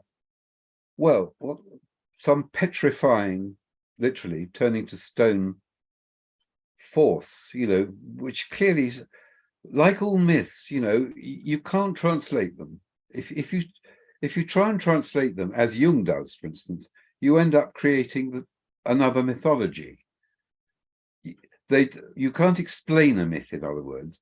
And I absolutely hate interpreting myths, but I'm driven to do it, because I look at myths and I think, what does this story mean, And so I translate it into Jungian language, but for my own benefit. Really, people should just read myths and brood on them, and let them live with them for a while, and meaning will appear, but not in translation, in some pure embodied form, things like that. And and I was just thinking, well, if I'm going to translate Perseus as a mode of ego that is confronting some dire, deep, unconscious peril, why does he do it like that? And I suddenly thought, well, yes, it's a weird way to approach a thing. He doesn't walk up and try and slay it, because he'll be turned to stone immediately. And I just knew that this had a message for the way in which we should encounter the world, that if you want to slay that thing, you have to walk backwards and reflect forwards. It's like a double negative. It makes a kind of a positive, and it enables him to snip off the head of the Gorgon and so on. But that was an image that came to me, and I don't really know what it means. I just know that it came to me as something profound about the way in which we should approach deep unconscious contents which are perilous to us. It's very like it's extremely like the way Hermes operates when he steals Apollo's cattle. It's a little folk tale, really. He nicks the cattle, But he puts his shoes on back to front, makes the cattle. It looks as though they're going the opposite direction from the way he's nicked them, and that's the way you stymie the direct, confrontational, Apollonic view of the world, which is, it's the scientific, enlightened view of the world, but somehow or other you do a reversal, and that's and that points to the way the soul works. It goes in the opposite direction from what you want. It goes down instead of up. It walks backwards like Herbie's and his cattle, or he made them look as though, they're walking backwards, But at the same time, you have to have some sense of where you're going as well. You have to keep an eye on the peril. So I don't really know what I meant by that, but I just thought that's an interesting image, and I could see too that Orpheus was connected with that. That there are times when you don't reflect, you don't look back, because he wanted to bring something up from the underworld, from the unconscious, that is his soul, represented by Eurydice. He wanted to do it too quickly and too prematurely. There's some sense in which you have to trust that she is following and not look. It's almost as if the heroic gaze looks too soon at something, perhaps even literalizes it too soon, and then loses it. It disappears like the dream that precedes the moment we wake, and that somehow, if we want to hold the dream, we shouldn't wake up and look at it. We should just let it surface into our lives. I'm talking really, about a real twilight zone. I'm talking about the way imagination kind of works, inverts things, works backwards, or works in a way that's opposite to the direct way. It's a more oblique way, and even a backwards way of doing things. I'm sorry, I can't be articulate about this. I just really just, the myths speak for themselves. Read them, and I got that sort of translation out of those myths, but others will get other translations of better ones. Sorry, I'm here. No need to Complete apologize. waste of time. I don't think so, because What can I say? I could feel I was grasping for, for myself at least, sense a great meaning or intuition there, and I felt Yes, like I want to put it in more so clear. did I. Yes, I sensed a great meaning there, and I just left it. I thought, I don't actually know what I mean, so I'll just leave it at that. Great. So we may have time for one more question. Let's see how we go. Maybe Christian, I think there's a question you put in last week, but it feels relevant. If you want to ask it, there might be something else that feels more relevant to you now about linking dreams, meditation, psychedelics. Yeah, I don't know. I thought maybe it'd be a better question for next week, but Okay, you can do it next week. Yeah, I'm going to leave it for next week. Do you have another one? I think you might have put some in the chat. Do you have one you want? We can come back to it next week. Well, yeah. And there've been so many great questions coming in, or questions. So again, apologies as always. It's not necessarily that you didn't ask a good question. If I've missed your question, it's more likely there were just too many to read all coming in at once, and I missed it. So Fabrizio, you put in a question about the trickster. If you want to ask that one. Yeah, I'm very curious about the archetype of the trickster, which can be, as I put in the question, symbolize maybe as the Bugs Bunny character, Sure. or Ace Ventura, the Jim Carrey's, Yeah. And also have you seen the film The Cable Guy? Yeah. That's another trickster. Yeah. The trickster seems to be better than a hero, than a superhero, because superheroes are always struggling, and they have always an ability, but it doesn't happen with the trickster. Trickster seems to be one step ahead, always, and relaxed. Relaxed, yes. in his mouth. So what will be like a weakness point of the trickster? What would you say?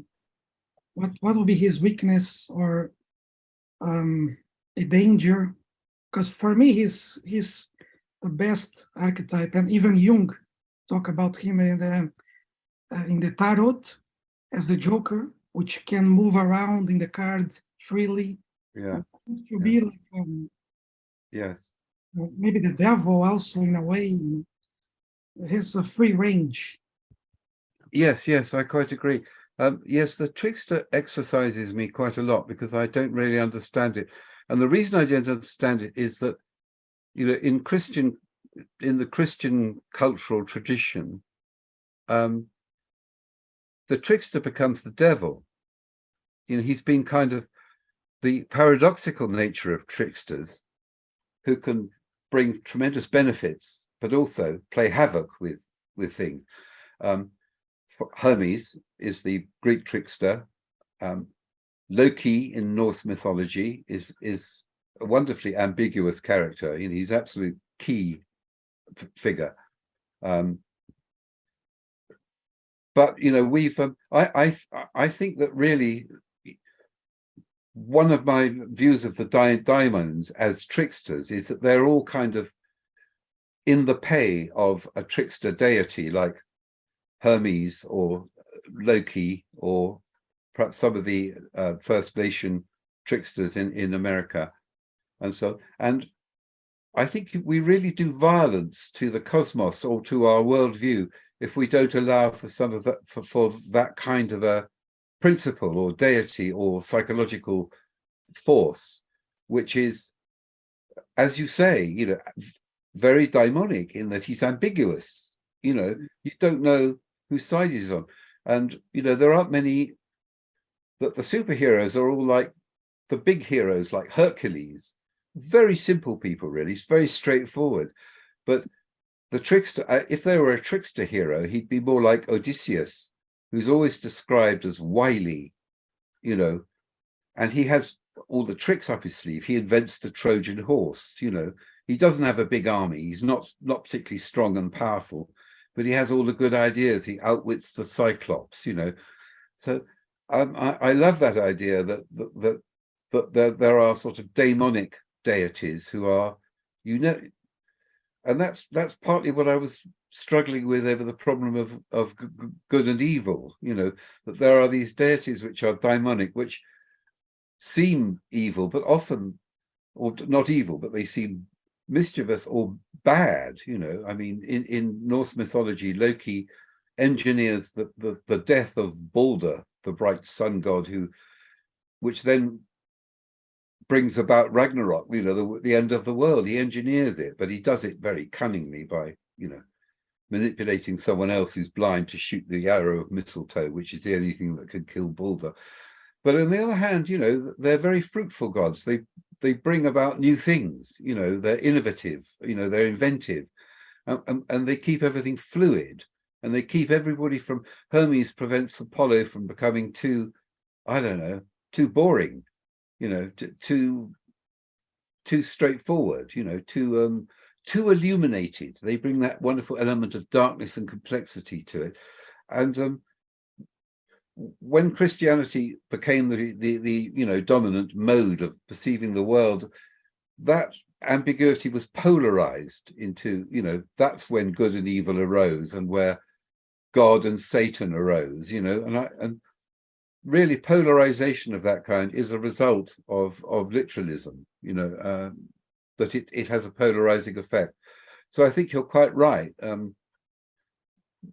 We need more tricksters. You know, we don't really, you know, they've only recently been kind of reintroduced and become popular, but all daimons are like that, you know, and that points to an absolute essential founding principle of the world, the soul, the imagination. Yes. Sorry, that wasn't an answer to your question. It was a rambling around it, because I can't answer your question, but that sort of rambling is about the weak point of the trickster, if there is one. I don't think they have one. They seem to they're like Bugs Bunny, you know, or Brer Rabbit. They absorb the shocks and they bounce back, or they come back in another form. You can get, it's like the Daimons. You can get rid of them. You can banish them from nature, for instance, and not believe in them, but they'll come back at you. You know, they'll come back as, in the Secret Fire, I show how they come back as the spirits of the seance, in, you know, or they come back as subatomic particles. You know, those are all Daimons, you know. So they don't have a weak point. They just change shape quickly and reappear somewhere else. You know, you can't get rid of them, you know. UFO as well sometimes can be tricksters. They're almost the definition of tricksters. Yes, absolutely. Okay. I mean, there's no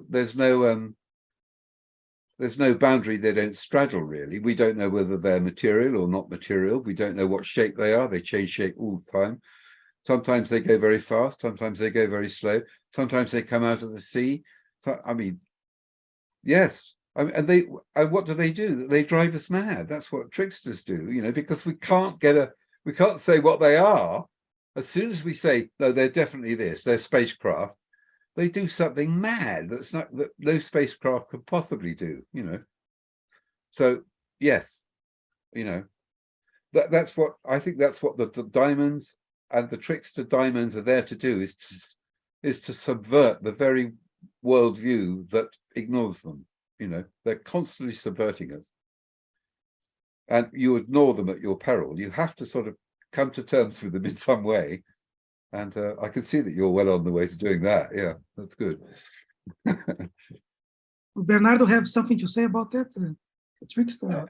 Yeah, I found your question very curious. It's like you want to know what the weak spot is, so you can take a shot at them and banish them, get one up at them. The trickster is probably so literal, maybe. Yeah. Maybe I'm being too literal with the situation, but yeah. I can do what Patrick did. I can talk around it. The trickster is probably the most repressed archetype in modern civilization, at least since logical positivism, arguably since the Enlightenment. And it has been abandoned in favor of the hero archetype. We now embody the hero archetype. That's humanism. Nature is subservient to humans, and life as a heroic journey. And because it has been banished so thoroughly, it has become the most important archetype, not because it inherently is so, but because its absence creates a terrible imbalance in modern social life and modern psychology, the psychology of modern people, which is that we take ourselves too seriously. We think that our lives are about us. The supreme idiocy is now not even questioned. It has become an axiom. It's a self-evident thing. Your life's about you, my life's about me. Most people believe that. Why do we think that? Because we've banished the trickster. And as Patrick mentioned, in Christianity, the medieval devil became the resurgence of the trickster. So what does the devil do? What does Lucifer, the carrier of light, does? Well, Lucifer puts a mirror in front of you and make your own nonsense clear to you. It shows you your own hypocrisy, your own arrogance, your own lack of logic, your own wish-fulfilling fantasies. And nobody likes that. So of course, now Lucifer is the devil. He's a bad guy. Nobody likes for a mirror to be put in front of them and show them all their bullshit. Nobody likes that. We hate the devil. But because we then banished it and we don't have the mirror, we take ourselves too seriously and we think life's about us. And that's at the root of a tremendous shit show. It's at the root even of existential dread, because if you think your life's about you, you're taking on a responsibility that only Atlas can take on. The responsibility to carry the world as you know it on your shoulders. That's what you're doing if you think your life's about you. If you think your responsibility in the dance of life is your happiness, that you should and must find a way to make yourself happy. And we don't even know what it is to be happy, but we think it's our responsibility to do that. And of course, predictably enough, it doesn't work because we aren't atlases. We cannot carry on our shoulders the responsibility for how nature unfolds. And we forget that we are a little part of nature. We are taking part on a choreography here that we don't know what it's about. And we don't need to know what it's about. So long as we listen to the daimon enough to know how to play our role, we don't even need to understand what it's all about. And that is the supreme release and freedom. When you realize that you do not have that responsibility, your life's not about you. Has never been, will never be. You're not in control. You're not Atlas. You're full of crap. And that's what the trickster is showing us, but we lost contact with that figure. We banished the trickster, then we banished Lucifer to hell, to Hades. And here we are. No, 21st century, logically positivist humanism, transhumanism, and yeah, okay. Good luck to us. God help us. Thanks, Fabrizio. Patrick, I know 2.5 hours is already a very long time, and I just saw that the question from the person who first recommended that we invite you hasn't been asked, so I'm wondering if you'd be willing to stay a couple more minutes. And yeah, sure, yeah. When I emailed you, thank you so much. I just saw it, horrified to see it was like a trickster. It evaded my, even though it was in some ways the most important question because it was the one that initiated this, having invited you. So it's Olga's question. She's asked me to read it. It's maybe more an invitation for reflection. She says, I'm a caretaker for my family's 103-year-old aunt who has advanced dementia. At night, on the grey screen of a baby monitor, which I use to keep her under surveillance for safety, as our aunt rests in bed, I observe busy activity of orbs in her bedroom. The orbs have appearance of white baseballs or sometimes look like white comets. They move swiftly within the observed perimeter or melt away similarly to shooting stars. I have observed comets bursting out of the aunt's body from the area of feet, chest, and head. Needless to say that to witness the life of the orbs leaves me in deep awe. I wonder if the orbs are a modern phenomena as representation is mediated by electronics, or have they been known to folklore? Yeah, this is a difficult question because I've never really understood orbs, and I too thought that they were probably an artifact of modern digital cameras, because really I'm not aware of orbs being a thing, you know, before the digital cameras were invented. But you know, orbs are traditional. I mean, if I were a Jungian, I would say that the appearance of orbs, if they could be established or seen with the naked eye, for instance, and weren't an artifact, which they may well not be. If I were a Jungian, I would say they were soul sparks. You know, they were little fragments of soul, which, because the native motion of the soul is, you know, in tradition, the soul is a sphere, and the native motion of the soul is circular, as Plotinus says. And it's rather suggestive in a person with dementia to think that you know, that their little soul sparks were escaping from them, you know, in that their psyche was in some way fragmented and could be manifesting in a visual way. Other than that, I can't think what it is, except it sounds rather magical, and it doesn't sound like an artifact of the baby monitor. You know, if you could actually see them emerging from the person, because normally you just see orbs sort of kind of in the atmosphere or aggregating around people in some way, and you could say, well, you know, maybe that's a digital effect of some kind. But if she's seeing orbs, you know, shooting out of the chest and feet of the poor aunt, maybe it is a kind of manifestation of the fragmented psychic life of the aunt, but that's not an explanation. It's just an association, and I wouldn't know anyone who could actually explain that. But then who can explain anything really? But it's terribly interesting. I wonder what she thinks about it. Or he. You didn't say who they were. Olga, I think. Yeah. Olga, is it? Oh, Olga. Looks like she's coming on. Right. Yeah. Yeah. Feel free to comment. I don't really know what to think about it. It's. I wonder if you have a feeling about it. Oh, it gives me very eerie feeling, and my heart just sinks when I see them.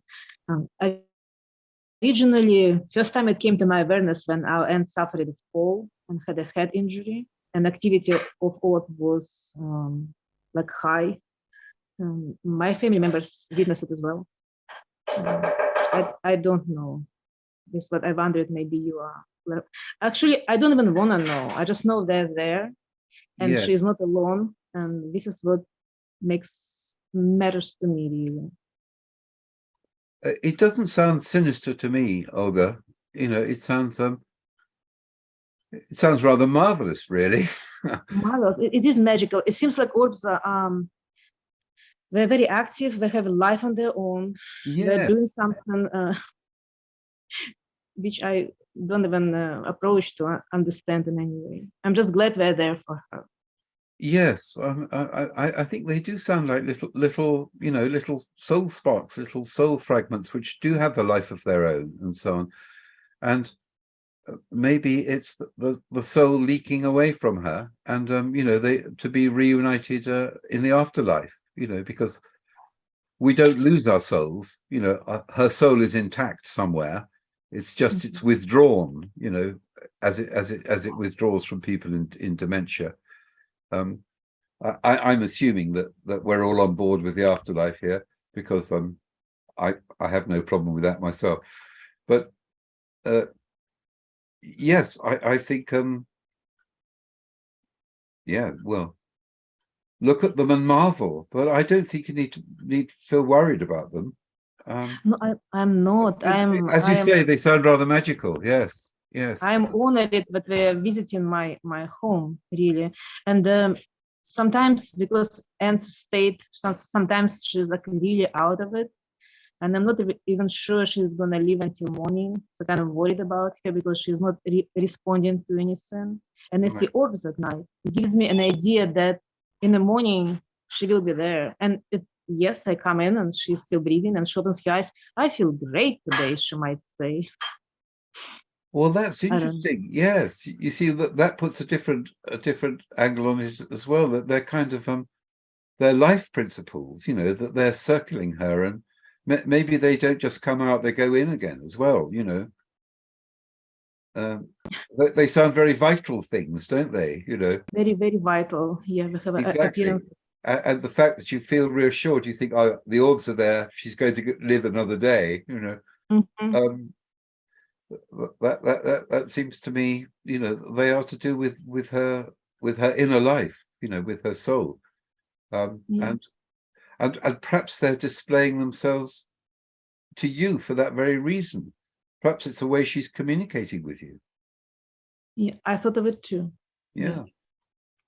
I mean, I think that's quite likely, because we our souls, our psyches and souls are connected in all sorts of ways. And where there is affection or love or connection, that could be her way of, she can't talk. Maybe she's expressing herself through some orbs. She's emitting them to say, I'm still here. I'm still alive, I'm still waving, I don't know, Olga, but I find it rather, as you say, rather magical and rather positive, So magical. Yeah. But I'm sorry I can't give you any answer about this. These are mysteries, we're not supposed, we'll never know the answers. They're not problems to be solved. They're mysteries that we have to enjoy and enter into. Yeah.